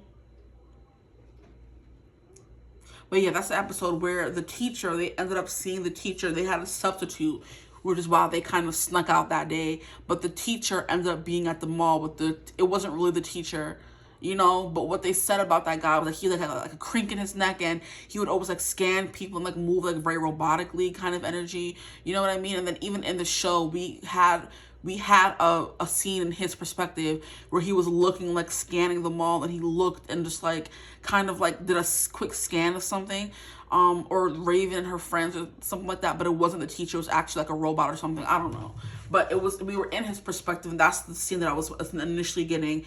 He was like a chunkier teacher. He was like bigger, short, oh my gosh, I'm screaming. And that's how true it is. Because the card just fell for the next group. But I was hearing big back, big back. The teacher was kind of oddly shaped in that episode. Like I was trying to say it without being mean. You know what I mean? So maybe people judge them for their looks a lot. They scan them, try to find a weakness, or maybe you think they're scanning you, trying to find a weakness when it comes to their looks. I don't know. But I think that's enough for this group. I mean, for when it comes to personality, I do want to get some cards from this deck here. Big back. Oh, I can't with y'all. So this person is more heavy set, but it's not giving that with these cards. So maybe you think they're judging other people for being that, you know, they are giving like a very judgmental air where they see someone who could be bigger and they're just like, oh, you shouldn't be that. You should try to lose the weight kind of vibe. You have the gym. Okay. So what is their person's personality like, please, Spirit? What is their person's personality? I do think this person gets read wrong a lot. Because they're giving like a very carefree kind of subservient energy over here, with their looks are giving mean and judgmental kind of vibe. So maybe people think that they're, like I said, they're judging people they're looking at and they're really not. We have the stone. Wow. I would think that would come out for the looks. Interesting. This is like a very, okay, hard to read person. So I could understand how you guys are just like, yeah. Can I get a card for what they look like, please? We have the apocalypsis. What the hell? I've never seen that card before a day in my life.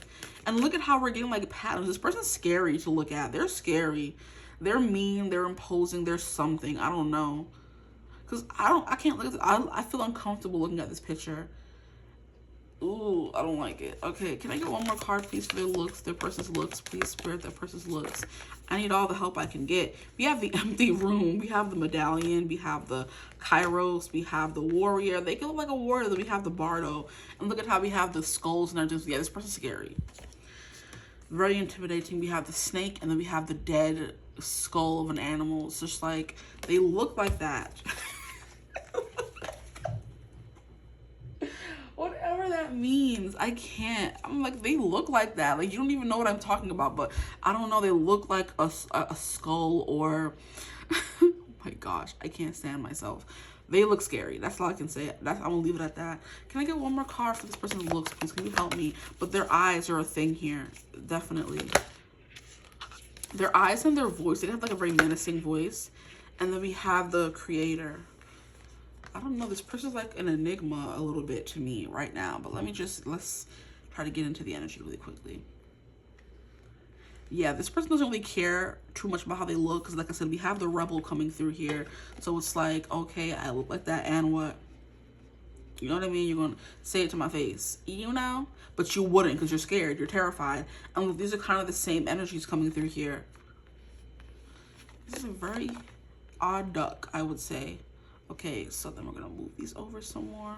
I realized in group 1 that I just heard their eyes are too close together. That is the, yo, bruh.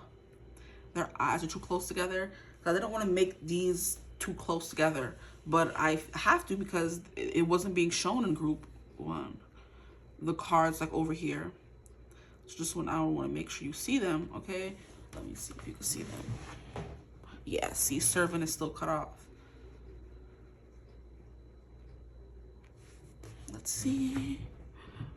And now it's too far down. You see the struggles I gotta deal with out here, guys. Okay, is that better? You still can't see what the card says at the bottom. Okay, flowers, y'all are cute, but I think the cards are more important in this instance. So we're just gonna bring those up, bring this up, and then bring these up. And at that point, everything should be able, you should be able to see everything. Okay, so let's get into it. First and foremost, for your person's personality with the honeybee, they're always busy, they're always working. They can't sit still, so it's giving ADHD or ADD. Like, yeah, they can't sit still for long. This person could have a sweet tooth, is what I'm hearing as well for their personality. They could love flowers. They could buy you flowers. They could love bees. They could be a beekeeper. That's very, very, very specific, because I don't know many beekeepers, and probably you don't either. This person could be a beekeeper for some of you. They work with animals. I'm hearing they work on a reserve or a preservation, a reserve or a reservation. They work on a farm. They work in the wilderness. They work with animals, because we have 2 animals coming out that gave me that vibe. So they can work on a farm.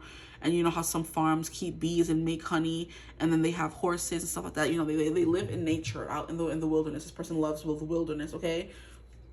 Yeah, this person could work on a farm as a servant. They could be a stable boy or something like that. I've never gotten that in a reading before. How interesting. Okay, so it says delight in serving others with a free and loving heart. So that's just definitely the person who's going to give a lot. They're very giving, very generous, very nice. And I do feel like they're very hospitable. And I do feel like people who grew up in the country or the South is that Southern hospitality.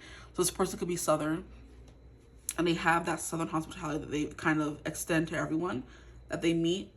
So like a very good, nice person when it comes to personality. Like I said, their looks are mean, or they look like that, you know what I mean? So they look like that, they look mean, but their personality is like very nice, you know? It's like someone who's like very gruff and who works on the farm. And if you work in nature, it's like you have that kind of calloused hand, you know, they can have like a rough skin because they work outside, you know what I mean? Or in construction maybe as well. And they have like rough hands, but their personality is like sweeter, you know what I mean? Like, I want to do for you, I want to give to you, I want to provide for you. Very, very, like I said, traditional kind of person. With the victim, they prevent you from letting yourself be victimized or victimizing others. So this person's like very nice, okay? When it comes to personality, they don't make fun of people, but their looks would say they do. So maybe this person can be like very fit and trim, and you know, I'm hearing like a very trim waist, okay? They have the broad shoulders that come down to the trim waist, okay? For some of you, and they look like very active, and like there's someone who would judge someone for being bigger or eating an extra meal or something. But when it comes to that, they're gonna be the person giving you the extra meal, not judging you for eating it. You know, if that makes sense. This is not someone who likes you to talk down to yourself or play the victim. This person's not big on that energy. They're gonna big you up. Words of affirmation are very big for them. I do think this person is like very like annoying sometimes. They're very like, you know, clingy. It's the vibe that I'm getting. Oh no. Just stressed, sorry. They're very clingy. They always want to be around you in your energy when they're with you, you know. Hug up on you, asking if you're okay. If you're over at their house, they're gonna be the best host around. Like, are you hungry? You want to eat this? Are you thirsty? Do you want to sleep? Do you need a blanket? Do you need an extra thing? If you need anything, just ask me. They're very, you know, very nice in that way. They want to make sure everyone around them is comfortable. So they do live to serve others. They could be like Virgo energy coming through, because we do have Earth coming through. Now with the mystic, revels in an intimate union with the divine. This person is very big on intimacy. I am getting like a candlelit dinner. So there are someone who will do those things for you. Like I said, give, buy you things, gifts, stuff like that. But they're also like very spiritual. They do believe in, I'm hearing, treat others as how you would want to be treated, you know? They do just relish in giving as well. It makes them feel good about themselves, the vibe that I'm getting from them as well. With the stone, in personality, of course the phone ringing, Bumbleclaw phone. This person could always be on their phone. That's that busy vibe coming through where they're always like, oh, babe, give me a second. Which is why when they do give you attention, they give you their undivided attention. Because there may be times when they can't give you their full attention, you know? But that's what's coming through for you guys. The stone, they are someone who's very dependable. They're very strong. They are the solid foundation that you can come sit on. They are the seat you can sit on when you're weary and tired from your travels. They're the person you can come and talk to when you're feeling down, which is why they're gonna big you up with words of affirmation. That's the kind of vibe this person's coming to. They care a lot about people, and especially you, the person that they're with. Like I said, they become very subservient to you. Like, what do you need? What can I do for you? How can I help? You know, very Max from New Amsterdam, the show. Now, they do have a very intimate union with the divine, okay? They could be someone who works with cards. They work with divination practices. They're in the occult. They are a shaman, okay, if you will. They're a tarot reader. They're into astrology. They like to convene with the stars, is what I'm getting as well. And this is definitely someone who is going to, like I said, breathe life into you and big you up. They're the friend that's always telling you, yes, girl, you look good. They're taking pictures of you, making you feel welcome. There's never going to be a moment where you don't feel like they want you in their life when you're with them as a partner. Like I said, they could be a little clingy. They're always hugging you, kissing on you, touching on you, slapping your booty when you walk by, kind of vibe, making you meals, feeding you, which is why you went from thinking, oh, this person doesn't want to be with me or doesn't like me or doesn't want to be with someone like me, to them completely devoting themselves to you. It's giving a devotee. They see this person could be a devotee to specific goddesses or do you know this, if this is a guy in particular, they work with goddesses more than they work with gods, which is why when they find a woman, they're going to worship that woman like a goddess, because that's the energy they gravitate towards. You know, if that makes sense. They gravitate towards the goddesses. So when they find a woman, they're going to treat her like a goddess, you know. If they find a man, they're going to treat him like a god, if you will, you know. A stone, like I said, very dependable. You can count on them. You can count on me like 1, 2, 3, I'll be there. And I know when I need you, I can count on you like 4, 3, 2, and you'll be there. Because that's what friends are supposed to do. Oh, yeah. This person's a really good friend. They have like a very loud mind is what I'm hearing as well. Because I'm getting... I was getting off topic in group 1, but it was like in a way that was propelling the reading forward. It was helping the reading grow. It was giving examples to help you understand. Here, I'm just hearing songs coming through. I'm just like, kind of vibe. Their mind is always going, always working. It's never quiet in their head, you know? Is the vibe that I'm getting from this person, which is why they're always getting up and doing stuff. Because sitting down, they become like restless. Their legs shake. That they can have like those little ticks. Like when they're sitting down, their legs are shaking, and you know what I mean? Because they just feel uncomfortable sitting down for so long. They have to be up and doing stuff, you know? They have so much energy to kind of to release. And that's a horse as well. This person loves traveling, going from here and there. They like exploring new places. They're the person who's going to go to all the new sushi restaurants in the city to make sure and find their favorite one. They like doing research is what I'm hearing as well. This person's big on research. I'm hearing that they ask a lot of questions. This person wants to know everything about you. So they're definitely going to want to know all this stuff about you. They're going to be asking a lot of questions, very inquisitive, okay? You're never going to have to question or wonder where you stand in their life or where you fall. Because even if they have to take a work call, they're coming back and giving you twice as much attention as they would have because they were kind of, you know, sidetracked, you know. So if they're always busy is what I'm getting as well. So always busy working, they're making money. But then when they do have time for you, they give you all of their time and they make up for the time they weren't able to give you before, you know. The stone is also someone who's like very much King of Pentacles. This person could be like very well off. They have like a lot of money. They have a nice house kind of energy. They like to buy stuff, shopping, shopaholic kind of vibes. They surround themselves with things, okay? It could be to fill a hole inside of them. It could not be. It could be because they have the money that they like things, you know, it's very Taurian, you know, very Libran, okay? Ruled by Venus, okay? Very Aphrodite, you know? That is coming through. But now for looks, okay? You know what? Since we're over here, let's pull some cards from the Rider-Waite Tarot deck to get more about this person's personality.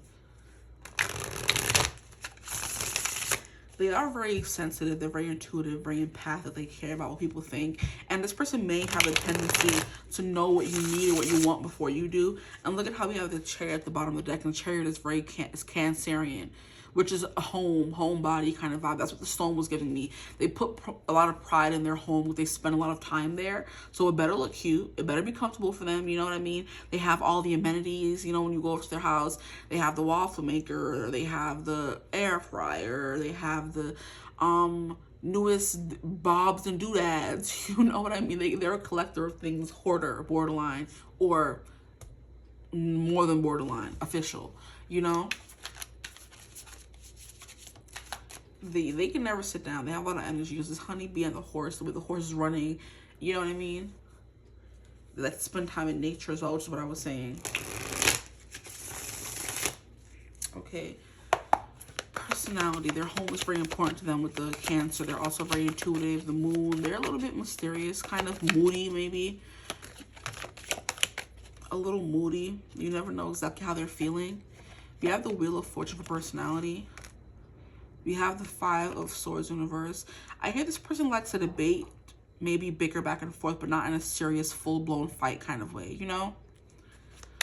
The Wheel of Fortune is giving a wheel always turning, so their emotions are always shifting, changing, moody. Mercurial is the vibe that's coming through for this person. The Wheel of Fortune is also all the fixed signs. So this person could be very stubborn as well. Like Taurus that already come through. We have Taurus, we have Leo, we have Aquarius, and then we have Scorpio. So very intense signs. We have the Five of Pentacles in reverse. We have 2 5s coming out so far.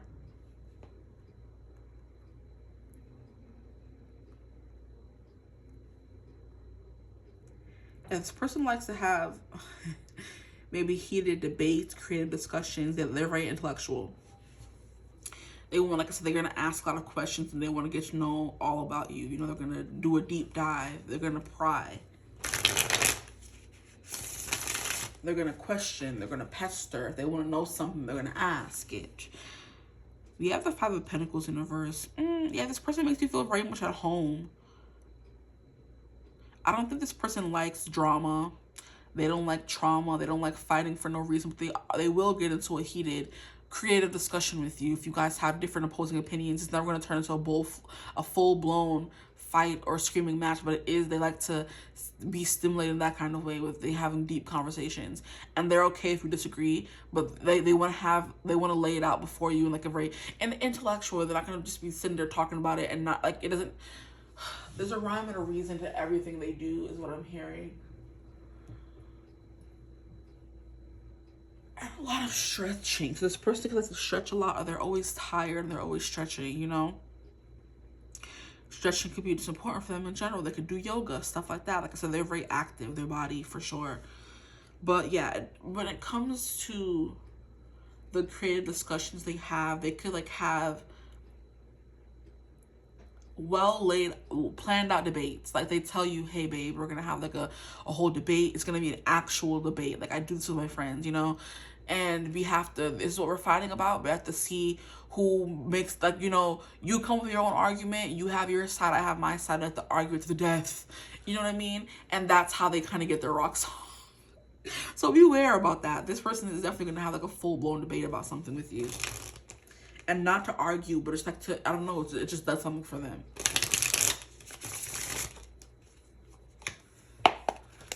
Okay, group 2's person, the next partner, the personality. Yeah, we have the nonchalant card in reverse. This person's gonna chalant very hard. Like I said, you're gonna know how they feel about you. You're never gonna have to guess where you stand in their life. They're very upfront, very forthcoming. You ask them a question, they're gonna answer. If they ask you a question, they expect you to answer as well, truthfully. They're not gonna lie. They're not gonna betray you, backstab you. They're not gonna force you to do anything you don't want to do. Kind of energy is what this person is giving.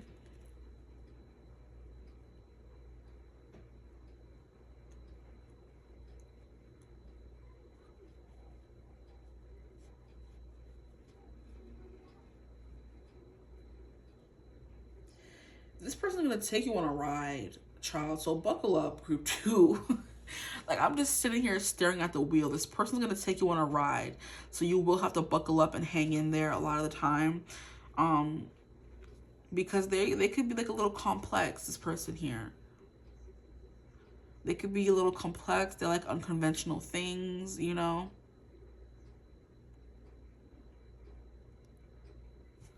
They think they're being open and honest, but sometimes they're still hard to read, which is why they say just ask. If you can't read, but I'm feeling how I'm going, you know, just ask me and I'll tell you. There's no need for me to lie.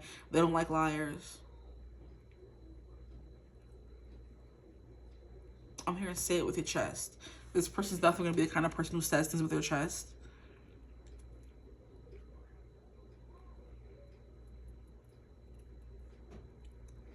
Best believe this person's always going to win in arguments, but they're not going to feel good about it. It's just they're really good at arguing. Like, they're really good at debating, arguing, having discussions about a bunch of different things.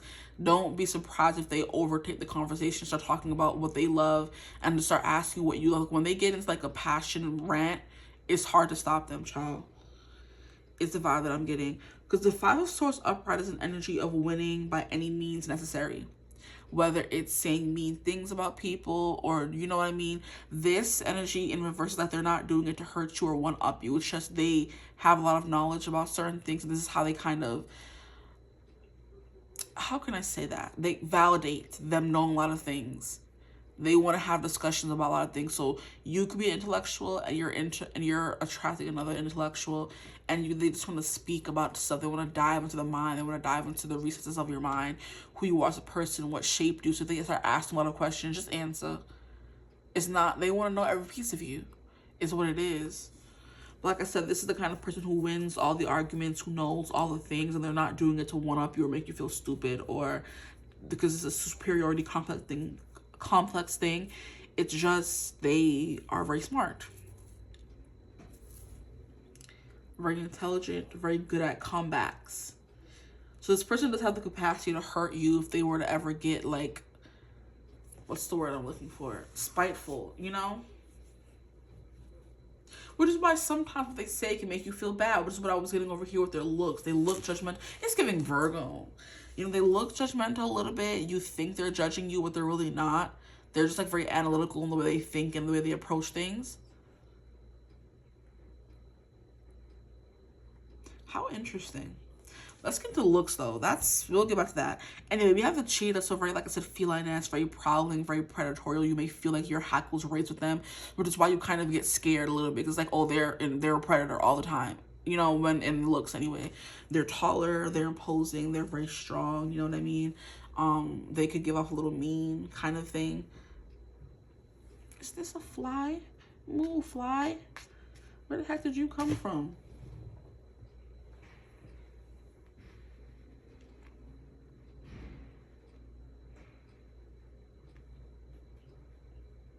Anyway, I'm like, do they come from the flowers? They're okay, I'm done.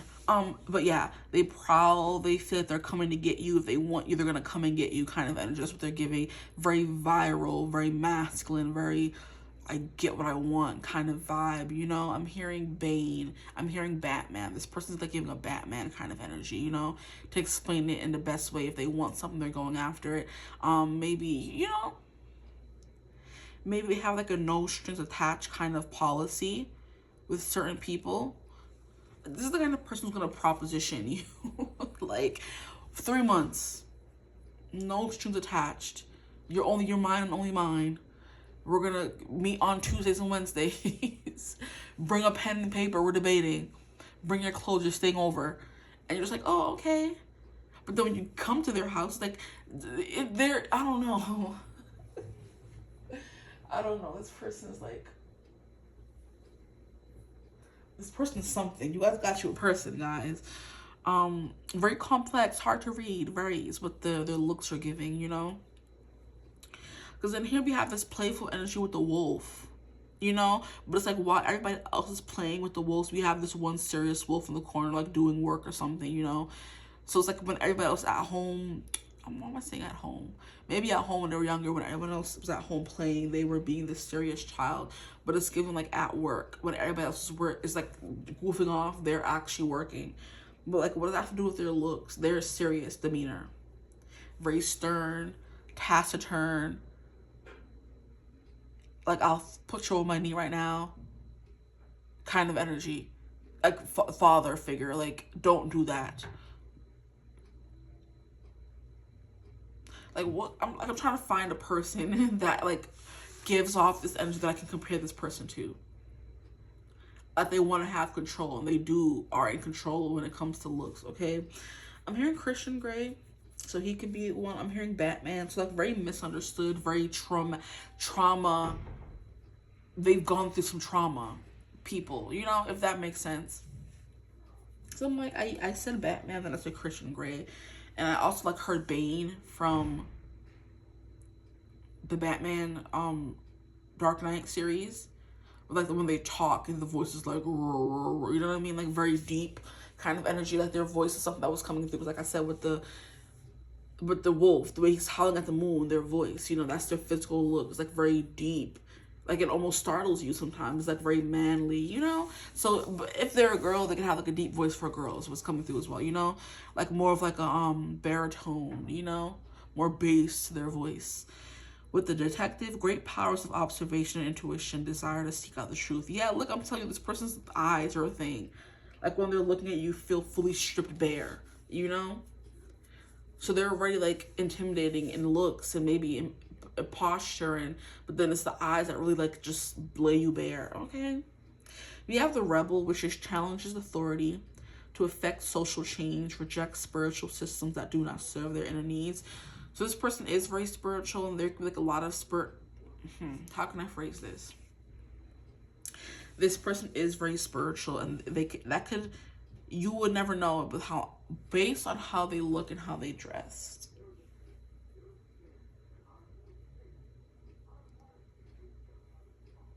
This person like dresses very like unusual. It's the vibe that I'm getting.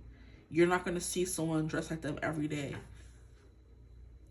So for example, if they're a guy, they could have really long hair, and that's like unconventional for guys to grow their hair long. So they could have really long hair. For girls, they could have shorter hair, you know. They could be very hairy, you know, like hairy chest, hairy arms, hair everywhere, which is why their hair is able to grow. Okay, I'm back, guys. I forgot where I was going. Like very hairy, yes. Okay, so hairy chest, hairy legs kind of vibe. The eyes keep coming through for sure here with this big eye in apocalypsis. Maybe their ears are more like, they could have like a little bit of a pointy ear.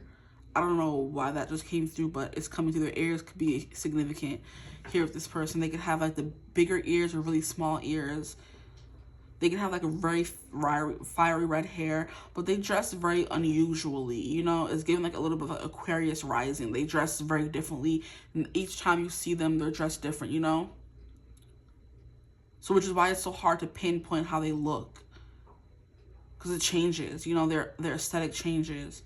Because for example, we had Batman. Okay, it could be like very business, like very clean, crisp, proper, cold, like no wrinkles, no hair out of place kind of vibe. Because Batman was also what was his regular name, child? Bruce Wayne. And he was like the CEO of a big corporate conglomerate company, and he has to be like very clean and put together at all times, you know what I mean? Nothing else. And that's not something you see every day in everyday life. You don't see someone walking around in a suit, which is why they kind of stand out and you think they're kind of judgmental. See, it's coming together. It makes sense now. I just have to find something to compare it to, because I'm just like, what do you mean, you know? So yeah, you will see somebody in a suit and they look very judgmental, very standoffish, very cold, someone who's like calculating and they're not interested in you, and they're just always on their own, you know, doing whatever they want. They have to be this domineering personality at all times to get what they want. And then we have this personality to them where they're very soft, they're very clingy, they want to be with you at all times, they want to make sure you're okay, give you whatever you need, spoil you kind of energy. And that's in the complete opposite to what their looks give off. Same thing happened with Christian Grey. He was someone who like only wore suits, you know what I mean? Not a hair out of place kind of vibe. Gray suits can be important. Gray eyes can be important. That's kind of what this is, a gray eye. So this person can have like very steely gray eyes, just a steely stare in general. We have colorful here, but it's something here about them like being maybe just sticking to one color, because we have a bubble that's separating them from all the other colors, and what's in the bubble is just like black and gray, you know? This person looks bookish. So however book people dress, like, can you tell I don't be around people like that? Like, how do bookish people dress? I don't know. I'm hearing something about maybe their clothes being too big for them. So maybe they're like very skinny, very limber, and they wear clothes are too big for others of you who they're not wearing a suit kind of energy. The clothes are too big. They kind of drown in their clothes. I'm hearing grunge. I'm hearing like band tees as well. Like they wear those t-shirts that have like the very gothic bands on them, or rock bands, like very 80s rock kind of energy, and they like have the long hair, the long greasy hair kind of energy. If you guys are into that, that's that coming through as well. So we have a bunch of different people come through, which is why it was hard for me to pinpoint one. So we have the grunge guy with the long greasy hair. It doesn't have to be greasy, but it's just longer. He's very emo, headbanger kind of person, all black, band tees, ripped jeans, you know, the chains on his pants and stuff like that. The boots, the Doc Martens, the very dark leathery kind of boots, that kind of thing. You know, that's what's coming through for some of you. For others of you, you're getting the CEO who's very put together. Both of those have stereotypes of being like very hard ASSs. You know what I mean? They're very hard on you, and they're not like, oh, they're unrelenting and they're like mean and da da da, and you know, judgmental, snooty, up in the air, nose up in the air kind of vibe, but they're really not, because like I said, their personality is given the opposite of that. That's what's coming through. Like sometimes they come off as a solitary, mean creature, but they're also really playful underneath that, you know? The rebel is someone who doesn't adhere to society standards. They don't dress like the norm, you know? They like to rebel, go against what people think is normal or should be, how they should dress. Like I said, so they grow long hair, because it's unconventional for guys to grow long hair, you know? If they're a girl, they're bald, they don't wear any hair at all. Their hair is really short, because it's conventional for girls' hair to want to be long and kind of energy, you know? If they're a girl and they're supposed to wear makeup, they don't. They keep their face bare, you know? They're supposed to wear heels, they don't. Guys are supposed to be shaven and, you know, this...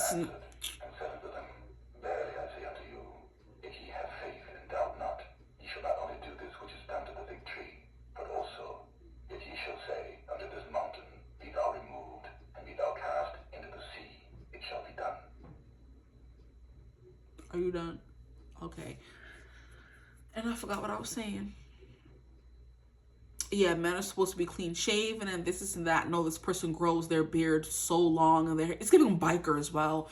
Ooh, not a biker, okay. Yeah, see, I'm getting a bunch of different archetypes coming through. We got a biker, someone who like doesn't really, they don't prioritize showering. I don't think they look like they have like a sheen of grease or gruff on their skin. Like it's just like somebody you would not think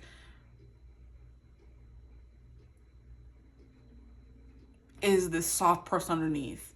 So like I said, the biker, the CEO, the emo, punk, you know, grunge kind of person. But the biker, they're what you, when you think of them, you think of the long, gruff beards. You think of the long, unruly hair.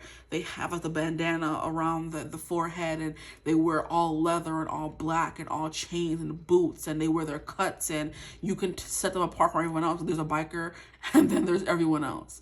There's the CEO, and then there's everyone else. There's the emo grunge kid, then there's everyone else. You know? So that's kind of what I'm getting with this. But I am getting the long hair, long beard, like very manly, lumberjack as well. There's a lumberjack who works in nature, and they're very like, you know, and stereotypically they're mean, they're gruff, they keep to themselves, solitary and solitude, but that's not what their personality is saying. So something along those lines, you know? So it's giving lumberjack, CEO, emo kid, biker dude, all of those stereotypes come through. And we don't see those every day. So there's something about that. Come on now. This person is very creative in how they dress as well. So I do feel that Aquarius energy, they dress however they want to. They don't put themselves in a box at all. They are the creator of trends here with this creator here. They could paint. They could be the painter as well. They walk around with like the smock and the baggy shirt and the loose pants, you know, like the loose and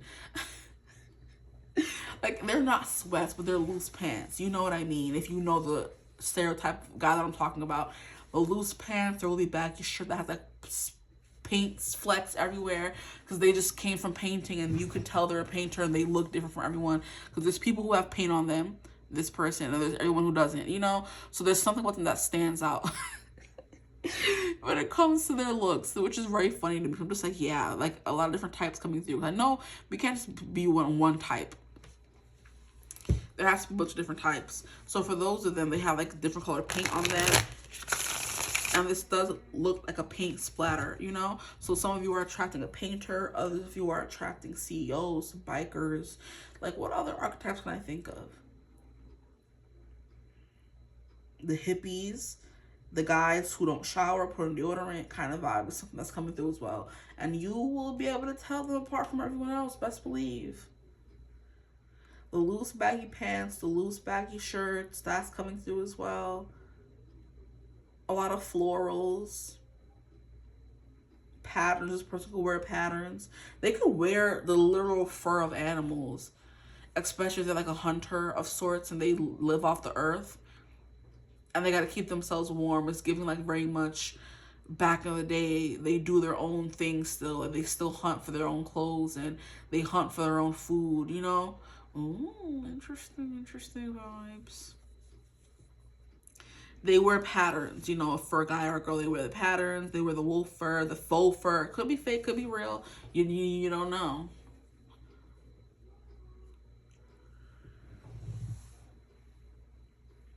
But with apocalypsis, there's something here about, like I said, them being like, they're going to come and end the earth. You know? Or they would be the kind of person who would. The what is it called? The horsemen of the apocalypse. Okay, can we get more cards for their person's looks? How do they look? Can we get more information? They could look bored all the time. Look how his mouth is open, ready to eat somebody. Who are you eating? Close your mouth. And you think that they're going to come and eat you alive, but they're not. They could be like very wolfish. Like I said, very wolfish feeling, like, oh my gosh, this person's going to rip me limb from limb. But they're really not. They're just like being playful here. And he's trying to eat his food. He's trying to get some food. He's hungry. That's their natural instinct to eat.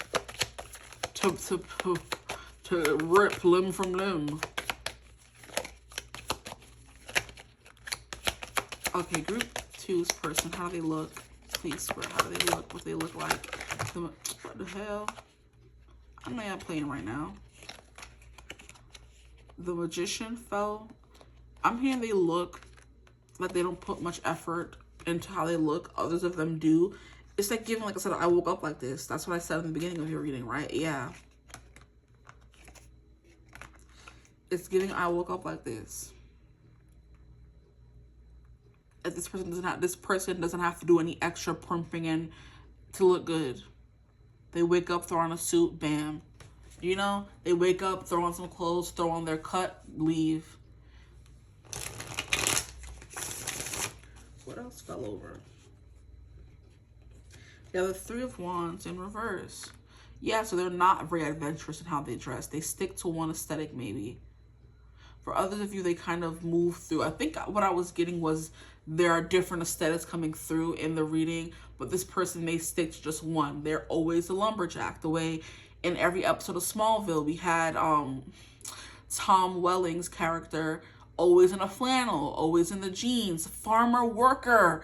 Yes, exactly. Then we have the CEO. If he works in the office, he's always wearing office wear whenever you see him. If he's a biker, his job is being a biker. He's always wearing biking clothes. If he's a painter, he's always wearing his schmuck or whatever. Or he always has paint under his nails or always has paint splatters on him. You know, but this sets them apart as their profession. You see flannel, a lumberjack. Farmhand, you know, you see suit, oh, CEO, lawyer, broker, whatever, you know, what do they call them? Stock market bros or something like that. They be on the financial district, something like that. Yeah, then we have the painter, spade platters, you know, the heavy clothes. Then we have the baggy jeans, you know, so like this person has a very specific aesthetic is what I'm getting. This person can also create their own clothes.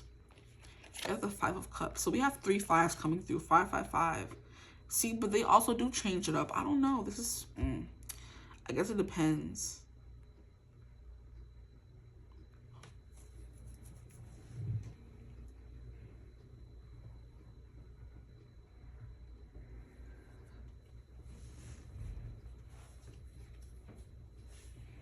I guess it depends. Can I get one more card?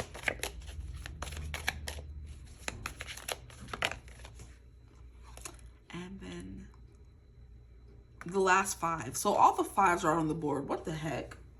All the 5s. 5 of Wands, 5 of Cups in reverse. Over here, we have the 5 of Pentacles, and we have the 5 of Swords. Wow, so what are we doing here? What's the problem? Why are we having all these 5s? 5s represent change, so I guess there is something very changing about this person's look. So we're going to stick with that. My first instinct was like something changed a lot, so they're very adventurous. There's no reason for these to be in reverse, honestly, is what I'm getting. The Magician, the creator, they create their own clothes. They're very fashion forward, maybe for some of them. Like I said, they have a specific thing they like to wear, and they could make their own clothes, which is why they always have a different outfit. We have the 5 of Wands. I'm hearing thrifting. 5 of Cups. There's something very sad and forlorn about them. Does that make sense? They could look sad, always lonely. No one understands them. That's kind of what this wolf up there is saying. He's seeing everybody else play with their family, and he's by himself, and he's just howling at the moon. You know, this person could like have a worse bark than their bite. So they sound mean or they look mean, but they're really not, which you've established 20 times over. I'm gonna stop trying to say it. The Magician, yeah, they like to dibble and dabble in a few different things. They may have a few different aesthetics coming through, you know? It just depends how they come off, how they wake up, how they feel, you know?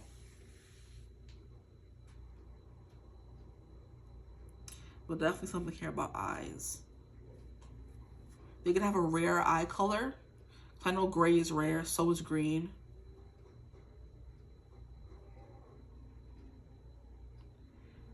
The Magician and the Three of Wands is giving adventurous in how they dress.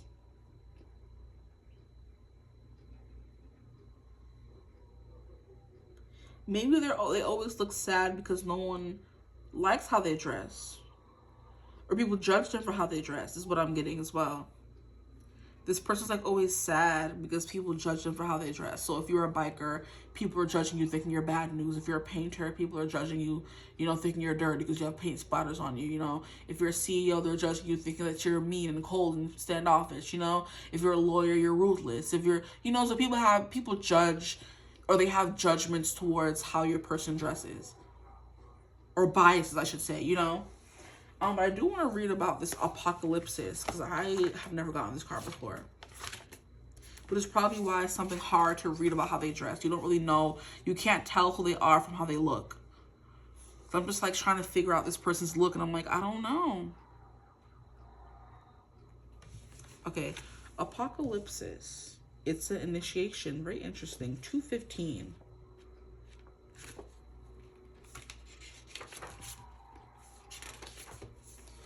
Apocalypsis, removing the veil of deception. Apocalypsis indicates a particularly painful time, one that unfolds when two see, they always look like they're in pain. It's giving the Edward. We're just being around you pains them. They want you so badly. Because you're their weakness. You're their kryptonite. You're their heroine. You know? This person looked like an addict. Oh, God. Doesn't mean they are one. They could just look like one, okay? Putting that out there. Unfolds when two disparate dynamics occur simultaneously. Exactly. This person looks like two different things at one time, which is why it's taking me so long to kind of understand. They created their own look, their own style. It could be grunge with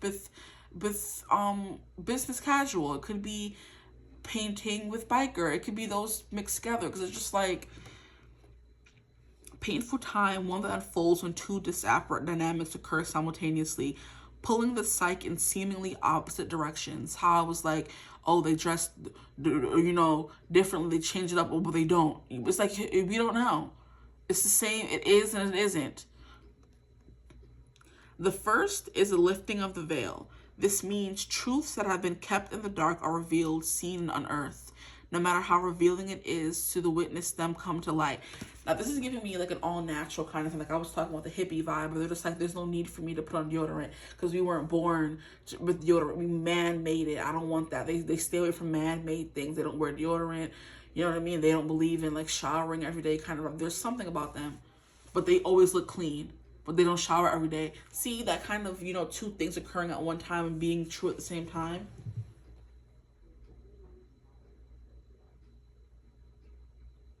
The regeneration that comes from the wreckage of the revealed truth.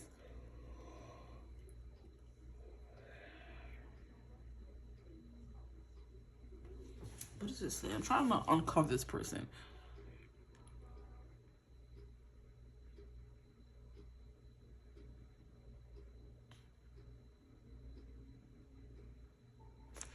Interesting. So yeah, this person could look like disheveled, never put together, or like I said, they have their beard so long, their hair just messy all the time. And it's like, and if you're into that, which I know some people are, that's the vibe that's coming through for you guys. The guy who's just intentionally messy or unintentionally messy all the time, hair never in place, you know what I mean? Clothes maybe a little wrinkled, who knows? But there's a charm in how they dress. There's a charm in it. Maybe you have a very specific type is what I'm getting as well. You have a very specific type, and whoever this person's coming through as is that type. So a bunch of different people are watching. Whatever your type is who this person could be. I can just put it like that. Out of all the archetypes I named in this reading, that's what's coming through for your person. But like I said, back to their personality, they're very sweet. There could be something here about competition as well. This person could be constantly competing with themselves or constantly fighting with themselves or other people. This is giving mosh pit. If I'm being 100% honest, this is giving mosh pit. We have the sad boy, we have the mosh pit, we have the very out there adventurous way of dressing, that we have the magician. Yeah, this is giving emo dude, bro. Like, yeah.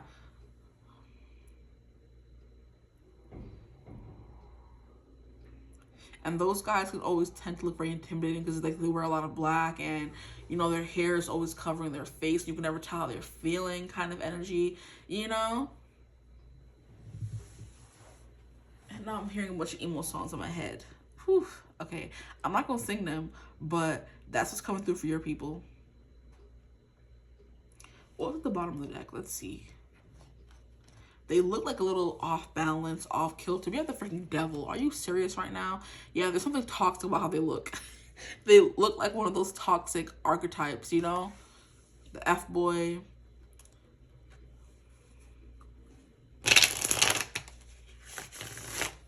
And it's still there, the devil at the bottom of the deck. Okay, so they said what they said.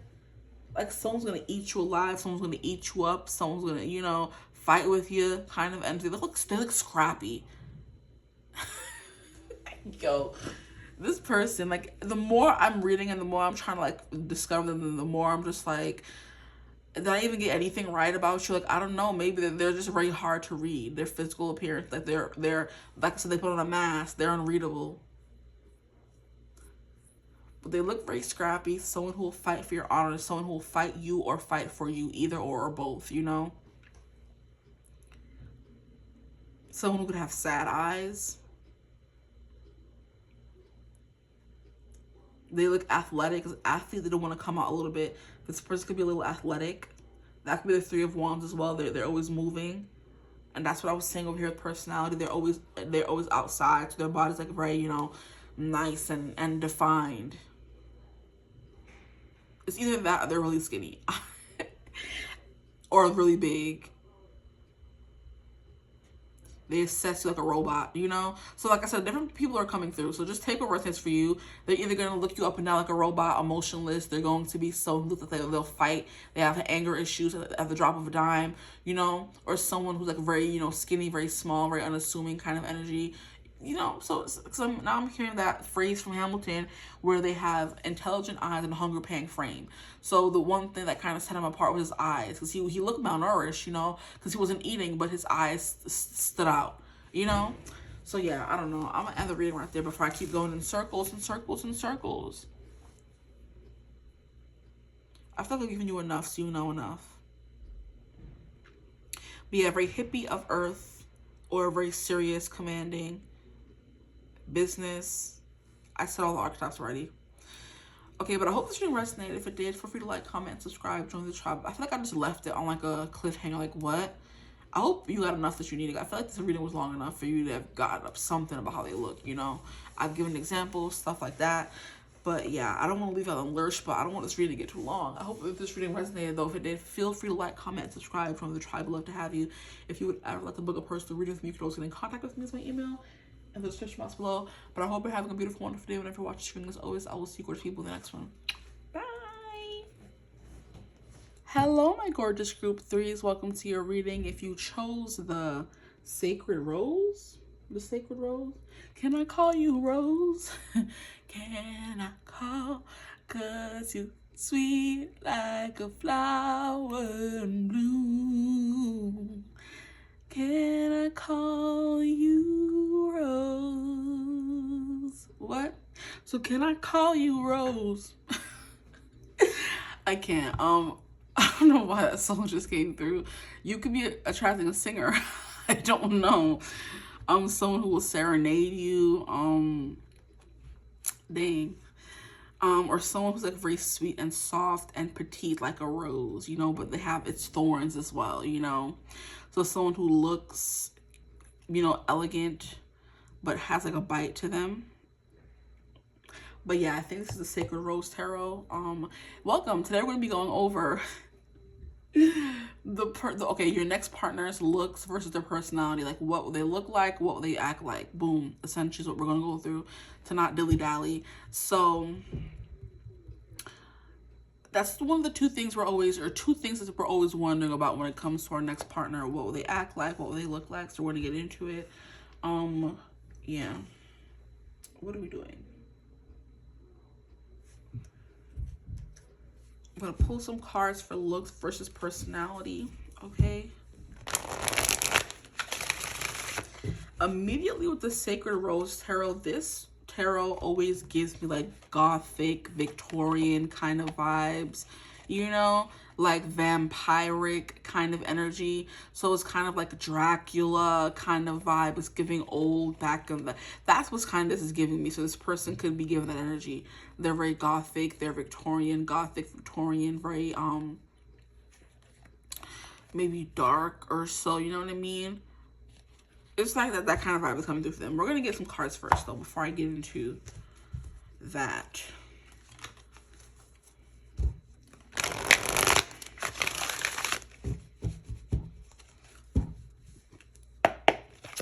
Okay, group one. Okay, we have King. Interesting. Right when I say Victorian, yes.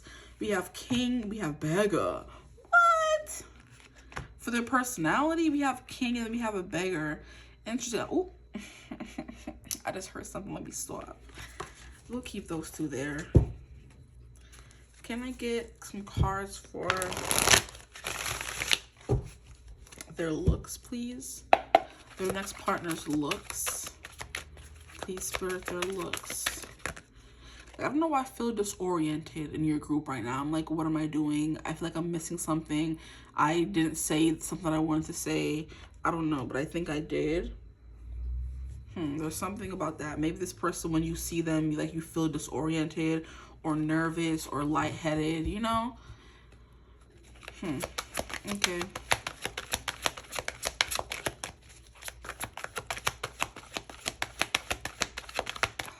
Maybe I should.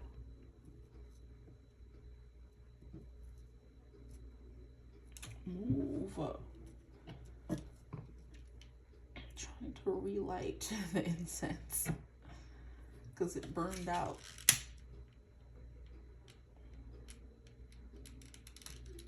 It burned a little bit and then out it. There we go. Okay.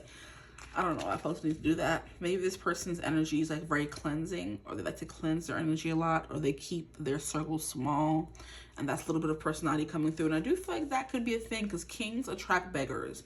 So this person could have a very kingly presence, and they always attract people who want something from them, which makes them even more closed off, you know? But we were getting into looks. That felt a lot better. Now I feel more clear-headed. I don't know what that was about. Having to clear the energy. Interesting. So their looks, please. Group 3's person's looks. What will their person look like? Their next partner, their next lover, their future spouse, whoever they want this to be, whoever they're watching for. We have engineer. So they look very smart. They're the intellectual. The person with the glasses. What is it called? They're giving a little bit of group 1, the tweed, you know?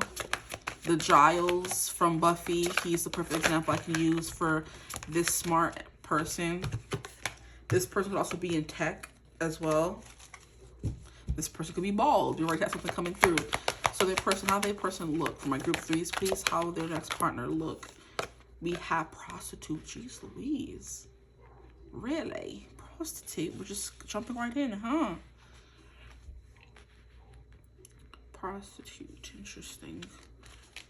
How they look. Maybe very risque. And that's what I was kind of getting. And Samaritan. That's what I was kind of getting with the whole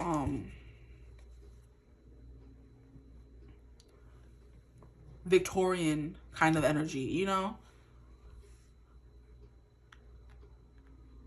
Maybe they do like to dress very like old-fashioned or back in the days kind of energy. If they're females especially, they could like wear the bustiers and the dresses and stuff like that. Because I feel like women were only allowed to wear dresses in those times. They weren't allowed to wear trousers, what they call them, or pants, you know? They were only ever allowed to wear dresses. So that could be the kind of person, if you're looking for a female, they only wear dresses or skirts, darker skirts. They're very girly. For my guys, they're very masculine. Like very extravagant as well in what they wear. That could be what that is. This person shows a lot of skin, because with the looks we have the prostitute. Like, what you mean? This person shows a lot of skin. Okay, let's get into it. Personality. We have the monarch butterfly. Wow, the monarch butterfly. And then we have the king. They said, we don't make no mistakes. We said what we said. I'm going to get up in a second to make sure you can see all the cards, because I'm not sure. I think it cuts off at a specific point in the camera. Okay, for my group, 3s, please. Almost want to call you group 2. We have the hawk. Yeah, very attentive. They see everything. When it comes to personality, they see everything. They pick up on every little thing, every little change in your breath, in your tone, in your mood, in your energy. They pick up on that. They see things coming from a mile away. If you have an attitude, they can feel it, kind of energy. If you're feeling down, they can see it. They have a bird's eye view of all things that happen in their community, in their house, in their friend group, you know, in their kingdom. Essentially, we have monarch, king, and then we have hawk, where they rule over a specific kind of. They have like a very fiery personality as well. Very large and in charge. It's even like Dom.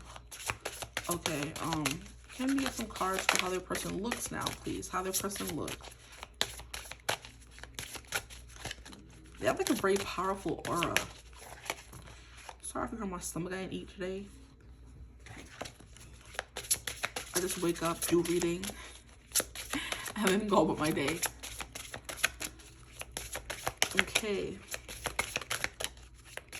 My stomach doesn't like that. If this person does that, they don't eat breakfast or something. They just get up and just do, you know? They have responsibilities, this person. They're very responsible. They have, like, things to take care of, like, big things, you know? So they could, like, own their own business or something like that, their own company, their own building. They could be a landlord. That's weird. I've never gone that before in my life. They could be a landlord kind of energy, and they have, like, properties to look at. They could be a realtor. They sell things. So it's, like, grind, rise and grind. Not even rise and shine, rise and grind. Okay, their person, how they look. Can we get the cards out first before I get into it? This person's very straightforward, to the point. They demand things of you. If they want something they're going to ask for, they have no problem asking for it. We have the dragon spirit when it comes to their looks. Wow. They look old. They look like seasoned. Sage is what I'm getting. Like a I want to say a puppet master, but like a sage dragon master, you know? It's giving, what's his name from Avatar, The Last Airbender? The Avatar Roku. It's giving Uncle Iroh. Oh my gosh, I'm so sorry. It's not, I don't know why I'm laughing. I don't know. Yeah. Maybe you guys like, what? When I said that, because I'm just like, that was funny. I don't know. Something made me laugh. So someone could have a very adverse reaction to Uncle Iroh or Avatar Roku. They're older. They have the long gray hair. Salt and pepper, seasoned, grown man energy is what's coming through for this group right here. You know? They get like a dragon. You know how some people look like a dragon? You know what I mean? You know what I mean? Like, I'm trying to come up with an example of someone who looks like a dragon. You know? Like, yes, even those old men. Now I'm getting the example of, from American Dragon Jake Long, his grandfather. And his grandfather was very much that as well, the long beard. This is funny. You guys are attracting old guy, okay? But we love it, okay? The gray hair is coming through very strong. But, or maybe that could just be like how they carry themselves. Like, I'm saying, I was like a Dracula, and a Dracula was someone who's been around for a long time. He's a vampire, ancient, you know? Ooh. The cards on top. What they said, child. We have the monkey. Interesting. This person could look a little goofy. I'm so sorry. This reading is, I haven't, I don't know, I just feel tickled. Like, this person could be very funny, or they're always telling jokes or something. I'm sorry, guys. I don't know. I can't help it. I'm laughing because you ever get that feeling in your body where you just like have to laugh because you're tickled pink, you know? That is funny. I've never like had that during a reading. I could control my laughter. This is like laughing uncontrollably. So this person's like funny. They're a little bit of a comedian, maybe. Maybe they're not the most conventionally attractive person around, like, you know, dashing good looks and long hair and whatever, but they're attractive. They carry themselves well. They take care of their physical appearance, and they're funny. Like, shoot. Don't gotta tell me twice. Okay, I'm gonna put that here and then get some cards from here before I hop into it. Oopsie. Like, a lot about their looks, though. Look at all these cards compared to over here. You may need a lot of help. This person could be short or tall. You have a firefly. Yeah, they glow. They're the light. Which I think I said. If I didn't, I'm saying it now. They have plump lips, though. Look at those. Hey. They could be bold. Okay. And a lot of women don't be checking for the bald guy. So that's why they gotta be funny too. So, and they gotta be successful. They gotta be doing a lot to get the attention of the women out here, child. Pull up group threes. But I mean, you snatched them up, so good for you. We have the desert. And we have the desert coming through a little bit in the Grand Canyon. Apocalypses that came through group 2. So if you feel called to group 2, go watch group 2. Maybe this older guy is like your T, so you gotta go to group 2. The prayer. Wow. You guys think that Russell Wilson? This person could be like they're big on God. And then we have the Thanatos, which is death. Oh my freaking gosh. Wow. Maybe, ooh, you heard, I just heard. Let me stop. I'm acting a fool in your reading, guys. Stop it. Your person will have you acting a fool, child. That could be how attractive they are, how charismatic they are. They could just, they're like that grown, I have my ish together, do what I say kind of energy. And you're just like, like, okay. You know what I mean? That kind of, you know, but anyway, Thanatos from Twitches. The uncle, the evil uncle is what I'm getting. And it's funny. You know what pisses me off about that movie? It's how they made when the father was finally revealed, they made him look doofy compared to Thanatos. I'm like, how you gonna make Thanatos this fine man, and then you gonna have their father looking, you know, la-di-da. Like, it just don't sit right with me. Okay. That's what I was saying. They have that dark, dangerous villain kind of vibes. I did say Dracula, and Dracula was the bad guy until he fell in love with the lady. So it's giving that. It's giving evil villain, bad guy, you know what I mean? Yeah, powerful, you know? Okay. Anywho. Can I get some cards for their looks, please? Their person's looks, group 3's person's looks.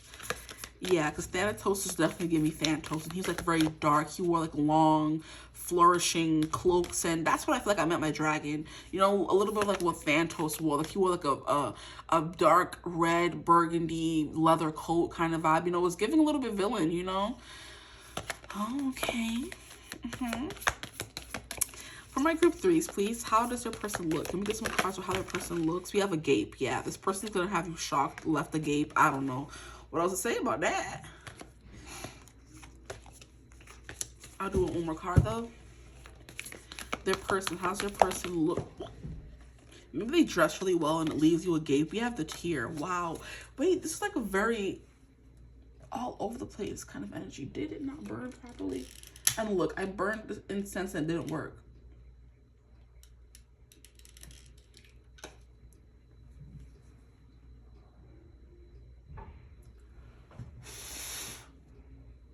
Okay. Yeah, now it's burning. Okay, better. Okay, so you try to ward this person off and they come and get you and snatch you up in the thick of the night. It's giving the anti-hero in the gray areas in those books, guys. It's giving the mafias and the billionaires who do whatever they want to get you kind of energies. The vibe is coming through. It's like a very powerful person, for sure. The dragon coming through. The dragon is the most powerful creature in Asian mythology and stuff like that. They do whatever they want, child. You know, it's giving Avatar. You know, like I said, Avatar Roku is giving Uncle Iroh, where he was the only one who was able, he was the only human who was able to go to the spirit world. Like, powerful stuff here. Santos, he was the darkness. Like, what do you mean? And then since their father came through, Aaron, like, you know, he was powerful as well. He's the only one who was able to defeat his brother. Because they defeated him in the first movie, but he came back. And it was a father being there that helped them defeat him for good. So yeah, very powerful person. This person could be, that's why they kind of get, like I said, they keep to themselves. They're very reserved. They don't want everybody and their energy around them because it kind of convolutes them. They could be like a little bit of like a, I wouldn't say like prophet maybe. I don't know if that came through. Like a very spiritual person, you know? Or maybe they deal with death a lot. Maybe they could see spirits. I don't know.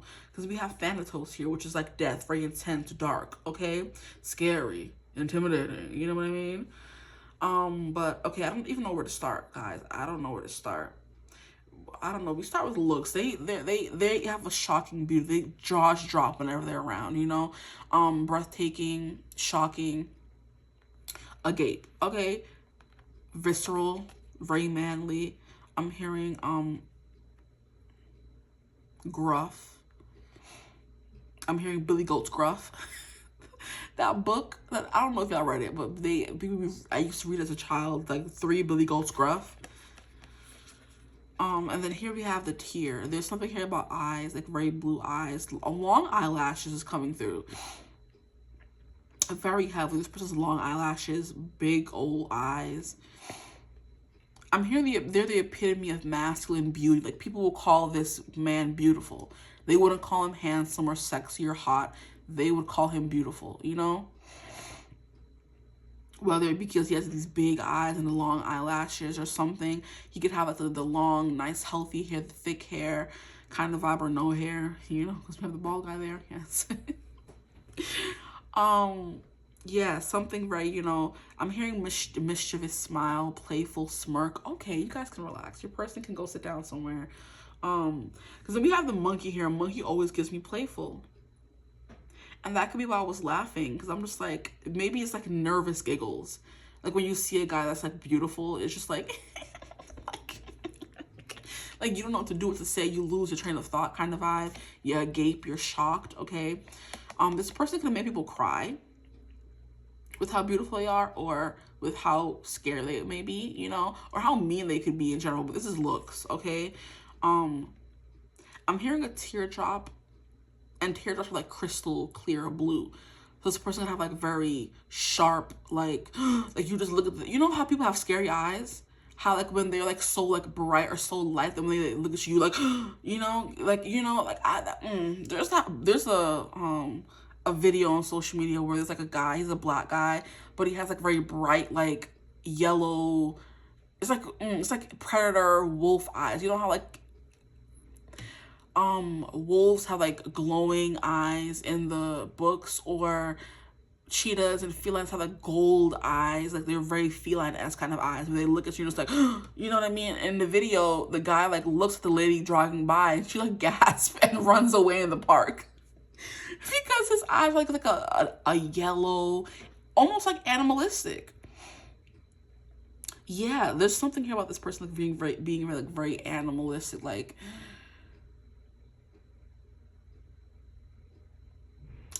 you're holding your breath, like waiting for them to like eat you or something, and they don't, you know? Like a sharp beauty, where it's like almost scary if it weren't so beautiful, you know? Interesting. But they have like bright eyes, definitely clear, crystal clear eyes, where you're just like, you gasp when they look at you, you know? Kind of like, oh, that's a nice slab of masculine beauty there. Or feminine, same thing, when they look at you, just like, they're the kind of person that's like so attractive that it's like a hush that goes over the place when they walk in, like, oh, that's a very attractive woman. And she's quiet and stealthy and doesn't make a lot of noise or take up a lot of space. It's like they're just there. with the power oozing out of them. You can't like really tell. I don't even know what I'm saying. It's like someone walks in, you feel the air shift, and they just mind their business and walk to like a corner and sit there, and everybody keeps sneaking glances at them because they're like very attractive, but they're not making any move to talk to anyone, you know? I'm hearing recluse. Yeah. Okay, with engineer, ability to give creative energy or practical expression, talent for designing resolutions to common dilemmas. So it's like giving a fixer.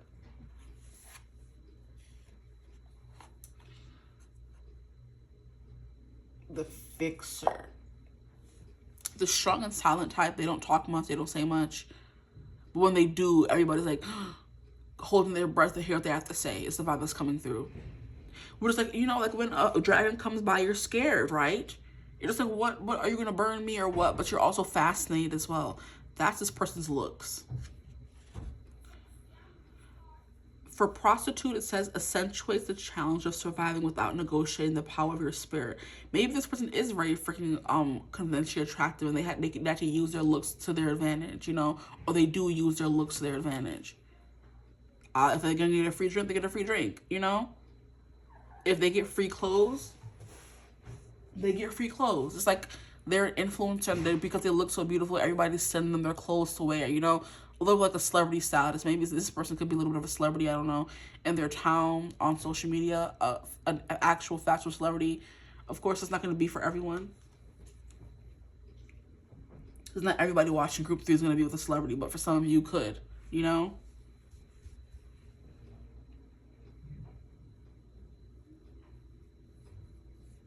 I'm hearing a local celebrity. I'm hearing an angel. This person could have like an angel face, you know? Angel from Buffy. They have that kind of personality as well, though. We're going to get into that when we get to personality, but we're going to, you know, accentuates the challenge of surviving without negotiating the power of your spirit. So yeah, there's something here about this person.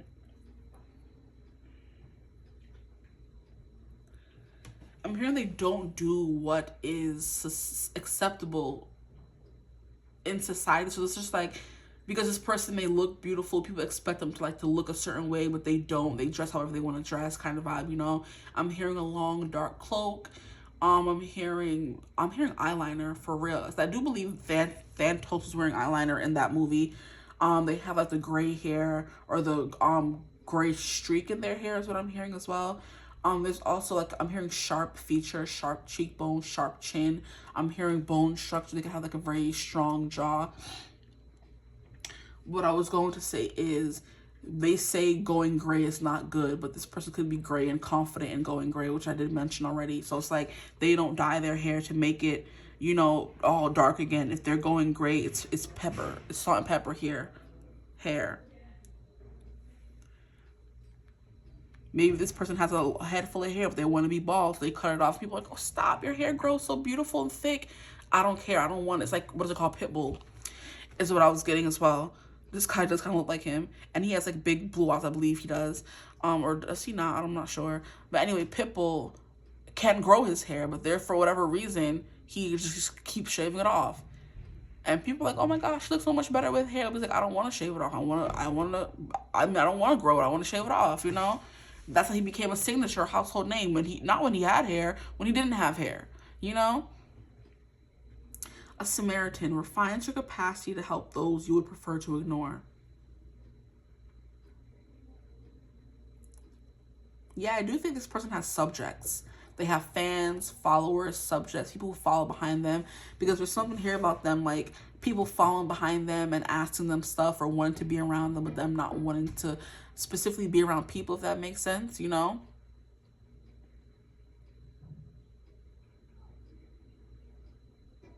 People clinging on to them, wanting to be their friend, get them out of their shells. Like, you know how people say extroverts adopt introverts? And that's the only way, like, introverts make friends. They get adopted by an extrovert. That's what I'm coming through here. This person's, like, very introverted. And they get adopted by a lot of extroverts when they go out, you know, so maybe they go out by themselves and they stick to themselves and don't want to talk to people. Not saying they can't, they don't want to, but here comes one extrovert walking over saying, hey, how you doing, man? You know what I mean? Adopting them. That's the kind of person vibe this person's giving off. But when it comes to looks, there's something like very bright about them. They can have like blonde hair, which is like one thing that would be bright. But something about glowing. Their skin can be very glowy. They can have like donut. Is it called donut skin? Like glazed donut skin? That could be something coming through for women or men. They have like very nice skin. Unblemished. They could be very flexible. Like I said, very tall, very limber. It's giving like, I'm trying to find the perfect person to explain. Like someone who's like who's tall but skinny. Okay. Someone who wears like a long cloak. They have like long limbs, long arms, long long legs, long neck. And I don't know why I was just sitting here. Y'all can't see me, but I was sitting here like with my neck turned for the longest time, trying to like tap into what this person could look like, you know? Like a long neck.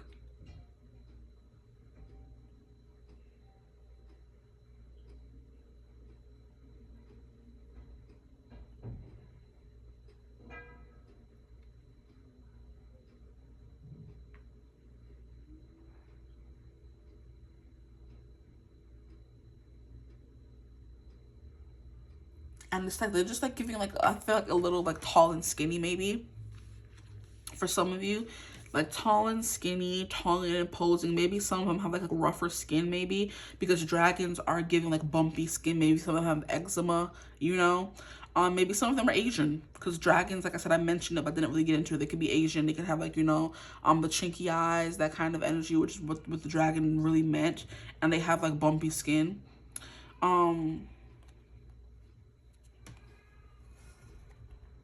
They give like doctor vibes to me. Like someone who's always like caring people kind of vibe. Maybe, and I was talking about a long coat. Exactly. They could wear a long coat. They could be a doctor. They could have like a long coat they wear at work. They work with different herbs and kind of stuff, because we have someone here who's burning something, which is why I felt called to burn my incense, and it finally is still burning because it stopped for a little bit.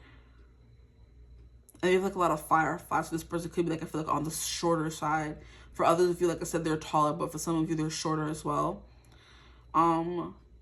They could look a bit like a monkey, a cute little monkey. Who boy, they could look like animalistic maybe. I didn't mention it. They could look like an animal, like a monkey or something.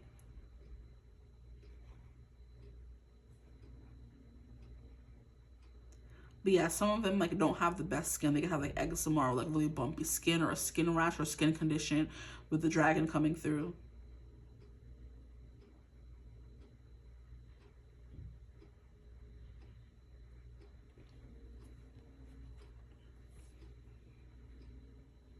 I'm hearing their beauty. This person's beauty sneaks up on you. So it's like at first they may not be the person that you would gravitate towards, but then the more you get to know them, the more it's just like, oh, this person's actually like pretty, you know, really cute, gorgeous a little bit, you know. I see stars and I see fireflies. Something about a star and firefly. They do have a star quality about them when it comes to look. They could dress really well. They put a lot of time and effort. They like to shower, take care of themselves. You know, they're very clean.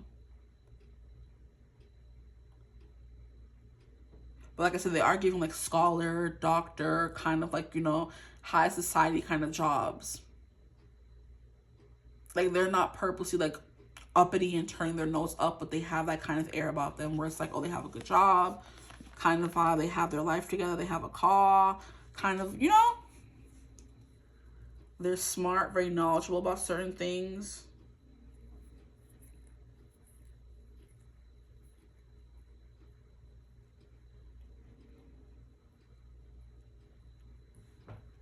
Okay, let me pull some cards from this deck and see what else we can get about looks. Then we'll get into personality. But I am getting like long legs or long arms kind of vibe. But yeah, this person could be Asian because we have the dragon, and that's definitely that's what that gave me. We have the tower, and then we have the sea. Yeah, at the tower. Yeah, there's something very intimidating, very I'm hearing Undertaker about this person. So they have like a very serious look, very serious face, serious energy. And many people, like I said, don't want to come and talk to them or say anything because their face is always just like, leave me alone, you know? Like, I will throw you off the roof. I will make you walk the plank. That kind of thing. Don't mess with me. Don't try me. I'm not the one of the two. We have Queen of Pentacles in reverse. There's no need for these to be in reverse. They're just about this person's looks, okay?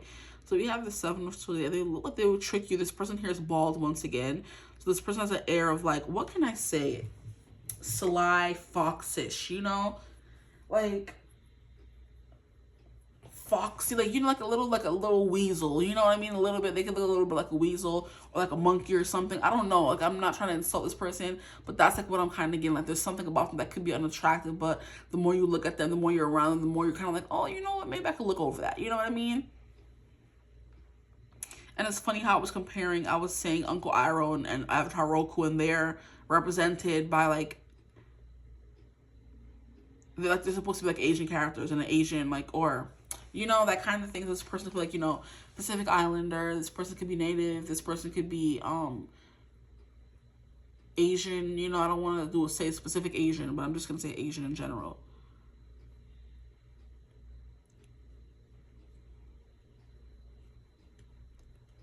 Queen of Pentacles. This person they wear good quality stuff.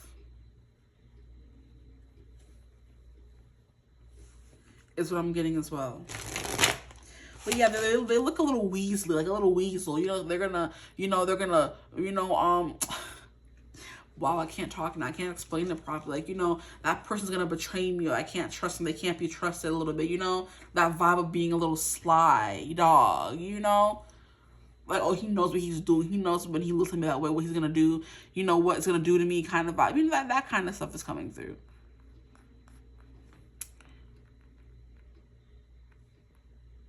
Like, look at this tower. Have you fallen for the first time you look at them? They know how to reel you in with their looks. Not they purposely try to, but their looks just reel you in. One more card for their looks, please. Queen of Pentacles is very sturdy. They could have good posture. That's what I just heard.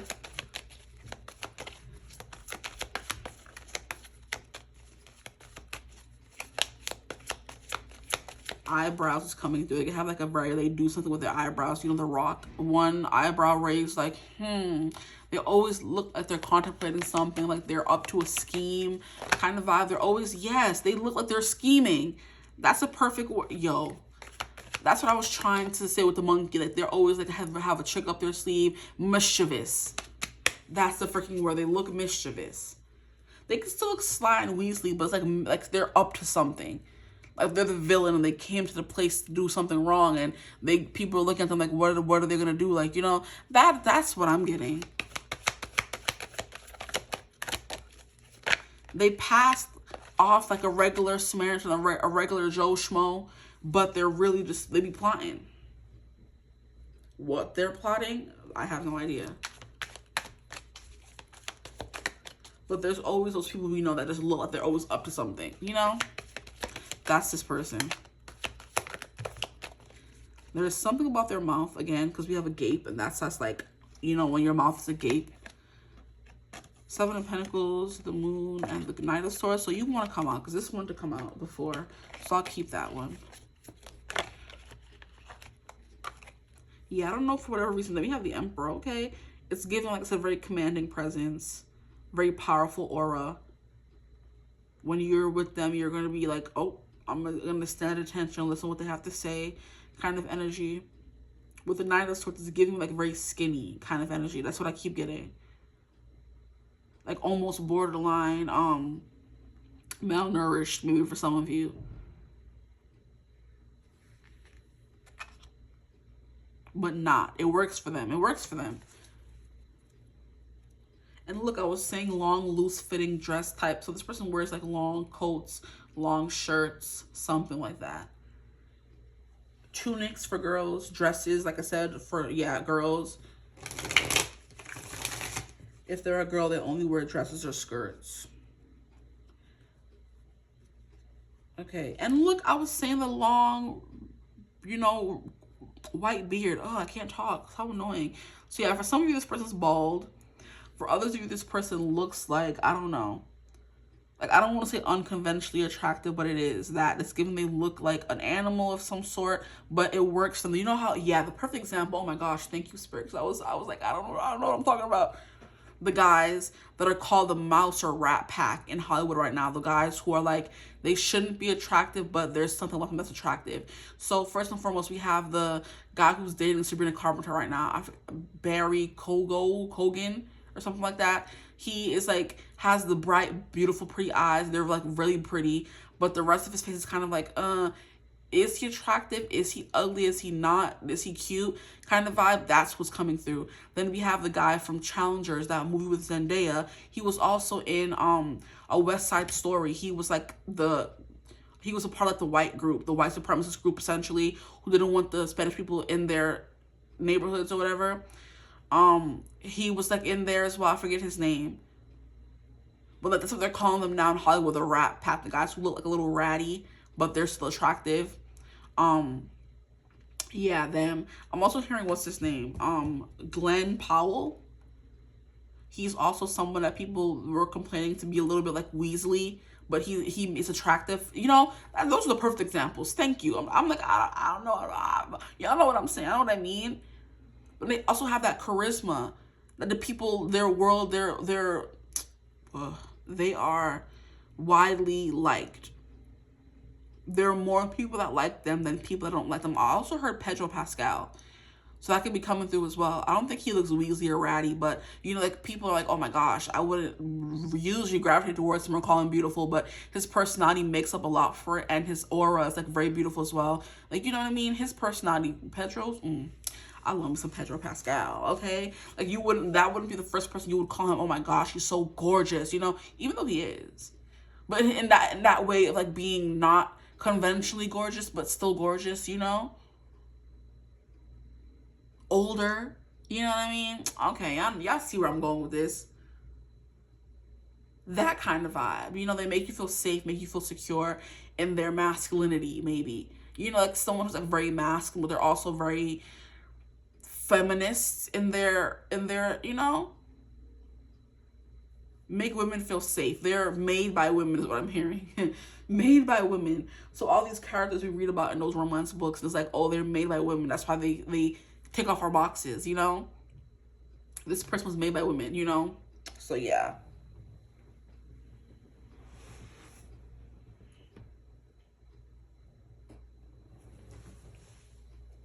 I'm also hearing Adam Brody. I forget what show he used to be in. But now he's in the show on Netflix with, I forgot her name. But whatever, he's in Nobody Wants This on Netflix. What is her name? I forget, it doesn't matter. Anyway, so let's move over to personality now, because I'm interested. So your person, they have like a very kingly presence, you know, like a very manly, masculine. I feel safe in your, like I said, in the masculinity of this person, because they're not overly, or they're not.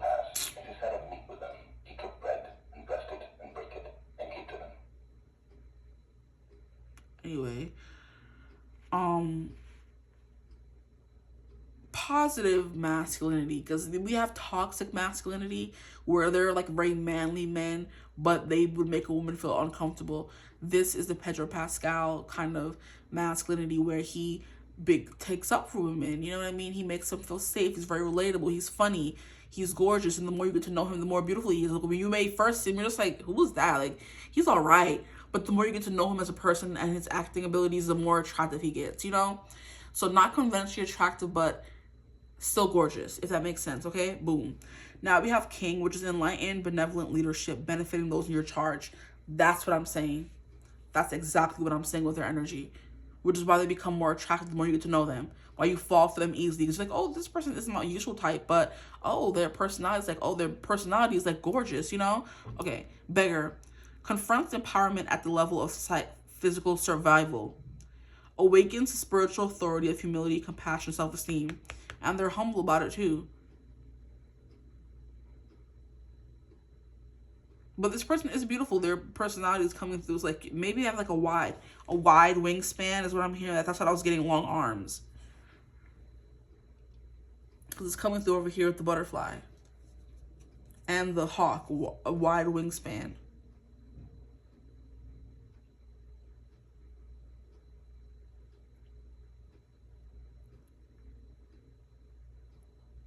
So this person is very humble. They're very compassionate. They have a lot of self-esteem, you know? This person may know that that's what makes them more attractive as well. When someone is confident in who they are and what they have to, and what they bring to the table, the more attractive they become. Like, I would want someone who's like very comfortable in their masculinity. Someone who can be very, not feminine, but soft and open and compassionate, empathic, and still be comfortable being a man, and, you know, that kind of thing, taking on those roles. But it's like, I would take that over someone who's like conventionally attractive but like immature or toxic masculine, you know? I would take this person over that. So someone who's sure of themselves, know what they want, they're, you know, is more attractive than someone who isn't sure of themselves and not confident, you know? That's what I'm kind of getting with this person. Or not kind of, that's what I'm getting. With the prayer, we do have someone who's big into Jesus. They're big into praying. They do pray. They pray for people. They care about people very much. And it's giving the whole how when it came to Ciara and Russell, I feel like Russell Wilson is attractive. He really is, but he's not. Oh my gosh, like you know, that kind of attractive. But he's like, yeah, he's like, and then him being a good father and a good husband makes him even more attractive than everybody else. So it's like that is the vibe that's coming through. They're not ugly in any way, shape, or form. They're very attractive, but their personality makes them even more. So how people were always big on the prayer that Ciara did to get Russell after she was in a crusty dust relationship with Future. And she was like, oh, what's the prayer, Ciara? What's the prayer? Kind of vibe. You know, this person is the prayer. You know, they're the person that would come when you do the prayer. And then we have Thanatos, which I'm pretty sure is death. But let me just make sure.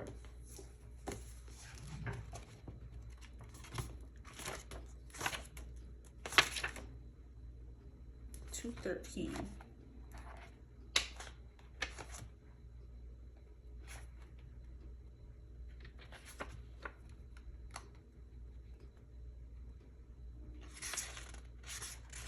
Okay.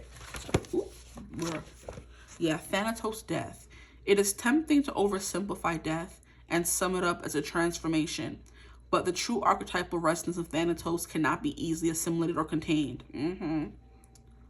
Death is ongoing and omnipresent, an eternal response to the gift of birth. Witnessing the end of another being, creature, phase, or stage has deep consequences for the psyche.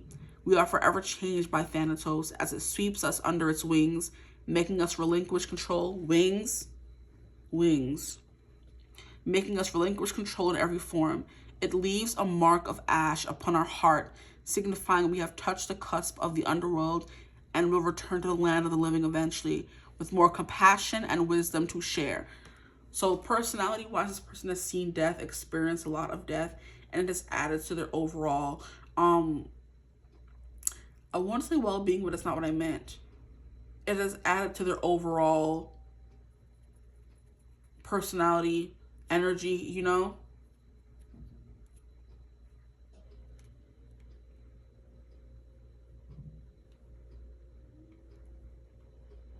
But it's also giving this person does represent death. They're death personified. They're the Grim Reaper. They're the Draculas. They're the anti-heroes. That kind of energy this person has. It's like a little bit of dark and light, if you will. But it's perfectly balanced. You know, there's like a dark heart that can fall in love. This person may have experienced a lot of grief in their life, which is why they are so closed off because they're sick of losing people. But like it's made them more aware, it's made them more grateful, it's made them live life more unabashedly.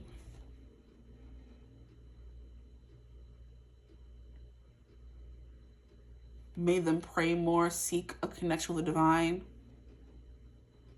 travel when the time comes. Surround themselves with beautiful things is what I'm getting as well. So this person does buy the finer things in life, because the king here already is just telling me, look at his cloak. It's like giving, you know, Bruno Mars in 24 Karat Magic when he was walking around with those silks and all kind of stuff. It's like you only live once. Why not enjoy it?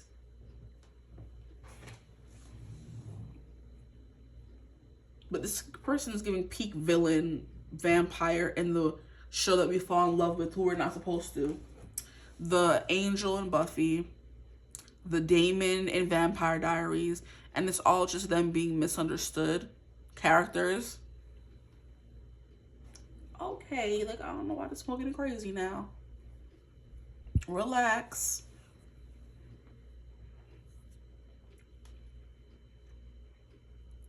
The Edwards and the Bellas. You fall for the predator. You fall for the person who's supposed to be the villain. The tortured soul is what's coming through. But they're like an actual tortured soul, because that came through like maybe in one other group, but it wasn't as heavy as this. This is like the true tortured person who's been through death, and they're closed off. They want nothing to do with people, and you kind of break through their surface, you know? Interesting. Okay.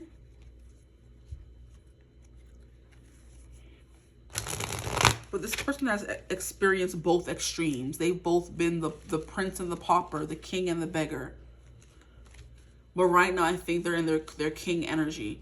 But they've been both, which is why they're able to appreciate this one so much. The king phase they're in right now, and they're living their life to the fullest.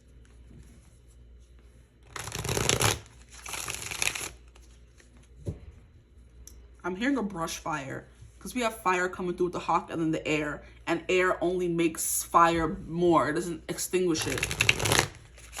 And now I'm hearing that song, Brush Fire.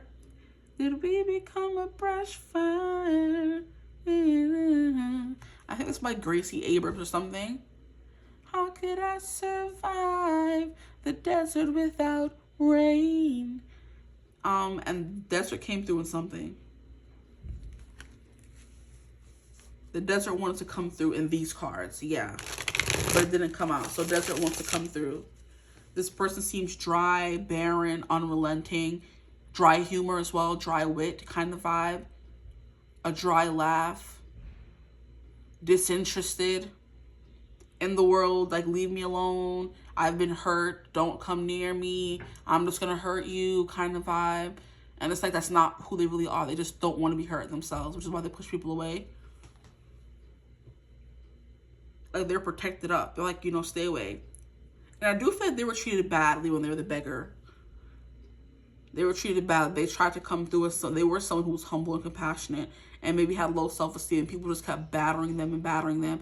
And as soon as they got older, grew into themselves, found what hairstyles worked for them, what clothes worked for them, they become someone who was beautiful and attractive. And then everybody wanted them. They were successful as well. And I'm like, no, you didn't want me before. Why are you not going to get me now? You know, that's the vibe that's coming through for them. They push people away because everyone, like, they wasn't everyone's cup of tea until they had money or something like that, you know? Which is very understandable. Can we get more about the personality?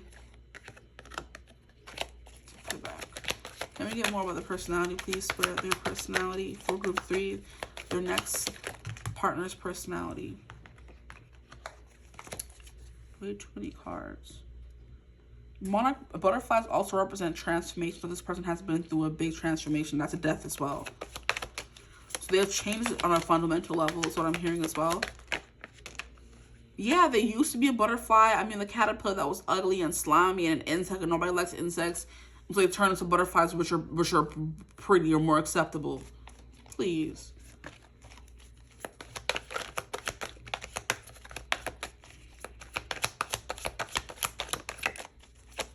This person could like adventure, going on trips, flying. They're always flying. They're always on a plane, going from here, there, and everywhere. They could also be Scorpio, is what I'm hearing as well, because we have death, and death is Scorpio. We have the moon, and then we have temperance. Yeah, there's something about them that says like, stay away, leave me alone, I don't want you, I'm not interested, but it draws you in more than it like scares you away with this person. Temperance is someone who has their life together. They have their routines in order. They have their money. They have their job. They have their friends. They have their hobbies, that kind of stuff. They have their life in order, if you will.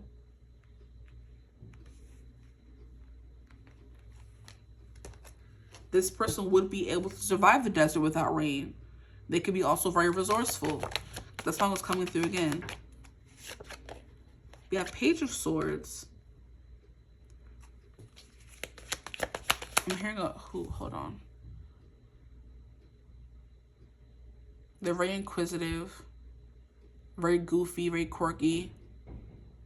That's not what I was hearing though. What was I hearing when I first pulled up the card?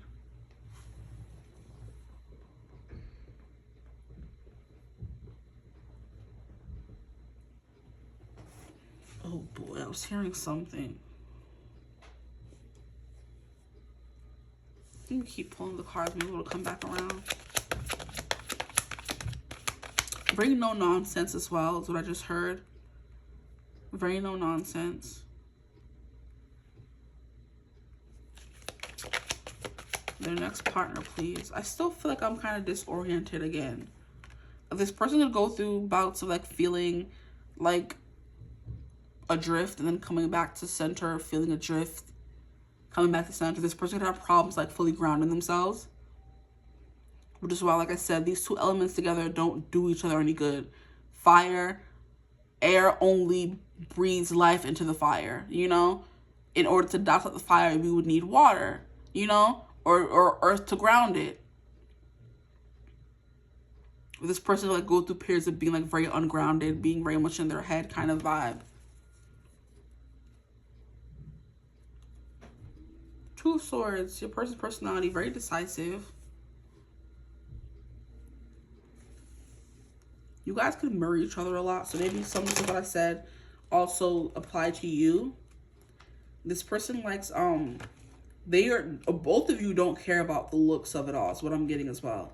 Because the way they're both blindfolded and holding each other and, you know, standing in front of each other, they both don't know if the other one's attractive or not, but they're still there. You know, so you definitely do value more of an intellectual connection over a physical one. Even though, like I said, this person's not ugly in any way, shape, or form. They're very attractive, but it takes time for you to get used to that. Maybe they're not your type. This person may not end up being your specific type, not meaning they're not attractive, but you could have a specific type and this person goes against that. So it takes you time to get used to this new type. This person's very patient, though. Very mischievous, like I said already. Because we have this Page of Swords, they want to challenge you.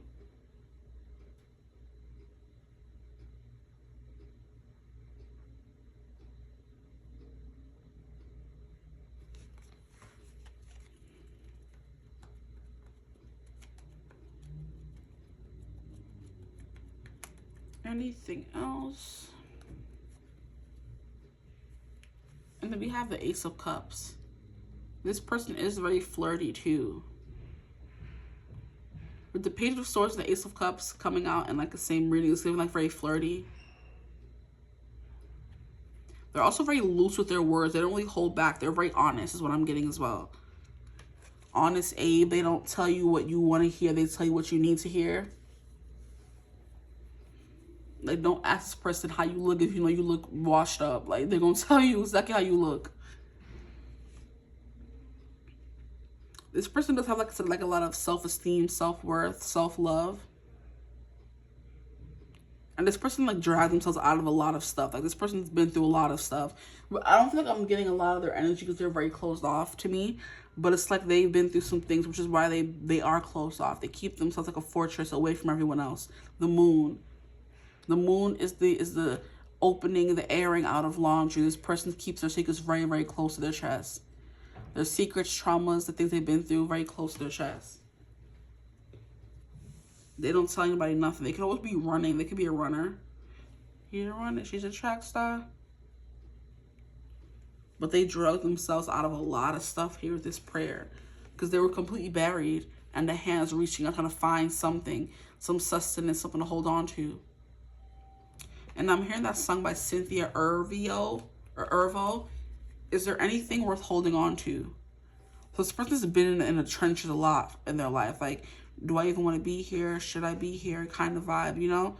Which is why when they do find someone, they're not settling for whatever, or someone who's just there for their money, or there for looks, or there for pretenses. They want someone who's actually going to be there for them.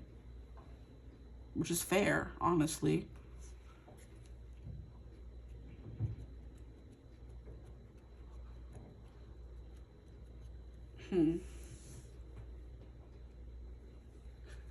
They could be a little immature with the Page of Swords as well. A little immature. In like communication style, I'm hearing is my way or the highway. Like, do what I say. They just want you to blindly follow them, but they don't give you any indication they would do the same for you, maybe. They just want to be in complete, absolute control. You know, they have a hard time giving up control, which is understandable when everything else in their life seems out of their control. Once they find some semblance of control, they don't want to give it up.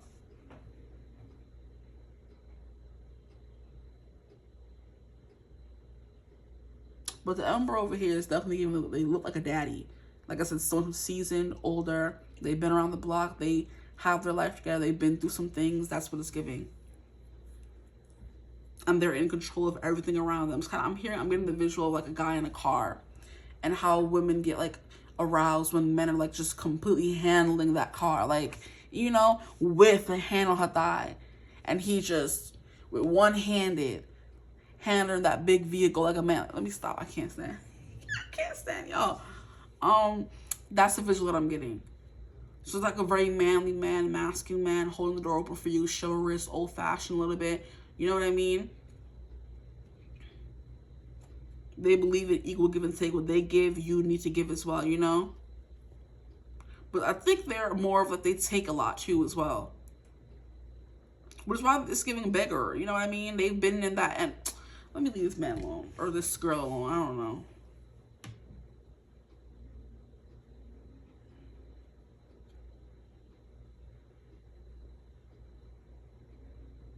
Your words, it be like a rain in LA. This person has a good, but they calm you down a lot. This person is like very cooling, calming. Because the rest of that song that I was getting, Brush Fire by I think Gracie Abrams or something, she's like, your words hit me like a hard rain in LA. And it barely ever rains in LA. It's a problem over there because they're always having brush fires, which, you know, the rain would be helpful when they're having those brush fires. And this person is acting as like a soothing energy for you. Something you can hold on to when times get hard or when times get crazy. You can depend on them to take care of you when things go bad, you know? That's what is coming through with this energy here. Like, they have their responsibilities in the relationship, and then you have yours. Roles is what I'm hearing. They have their role, you have your role.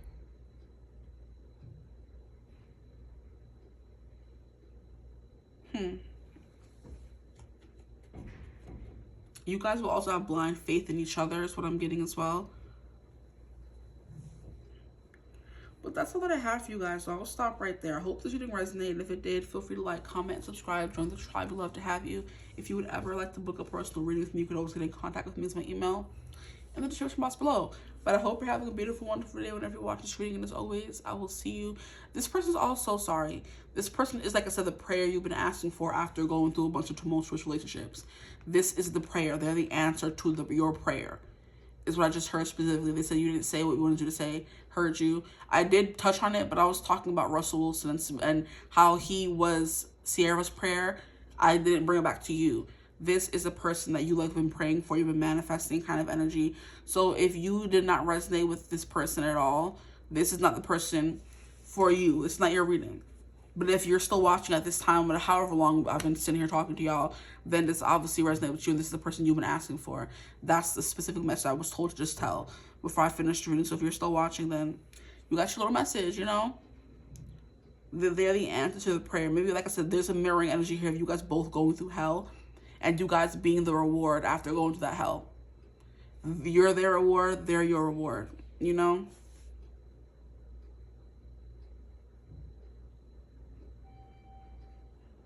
But yeah, very playful, adventurous, commanding, sexy kind of presence with this person. Like I said, they are giving a little bit of like anti-hero.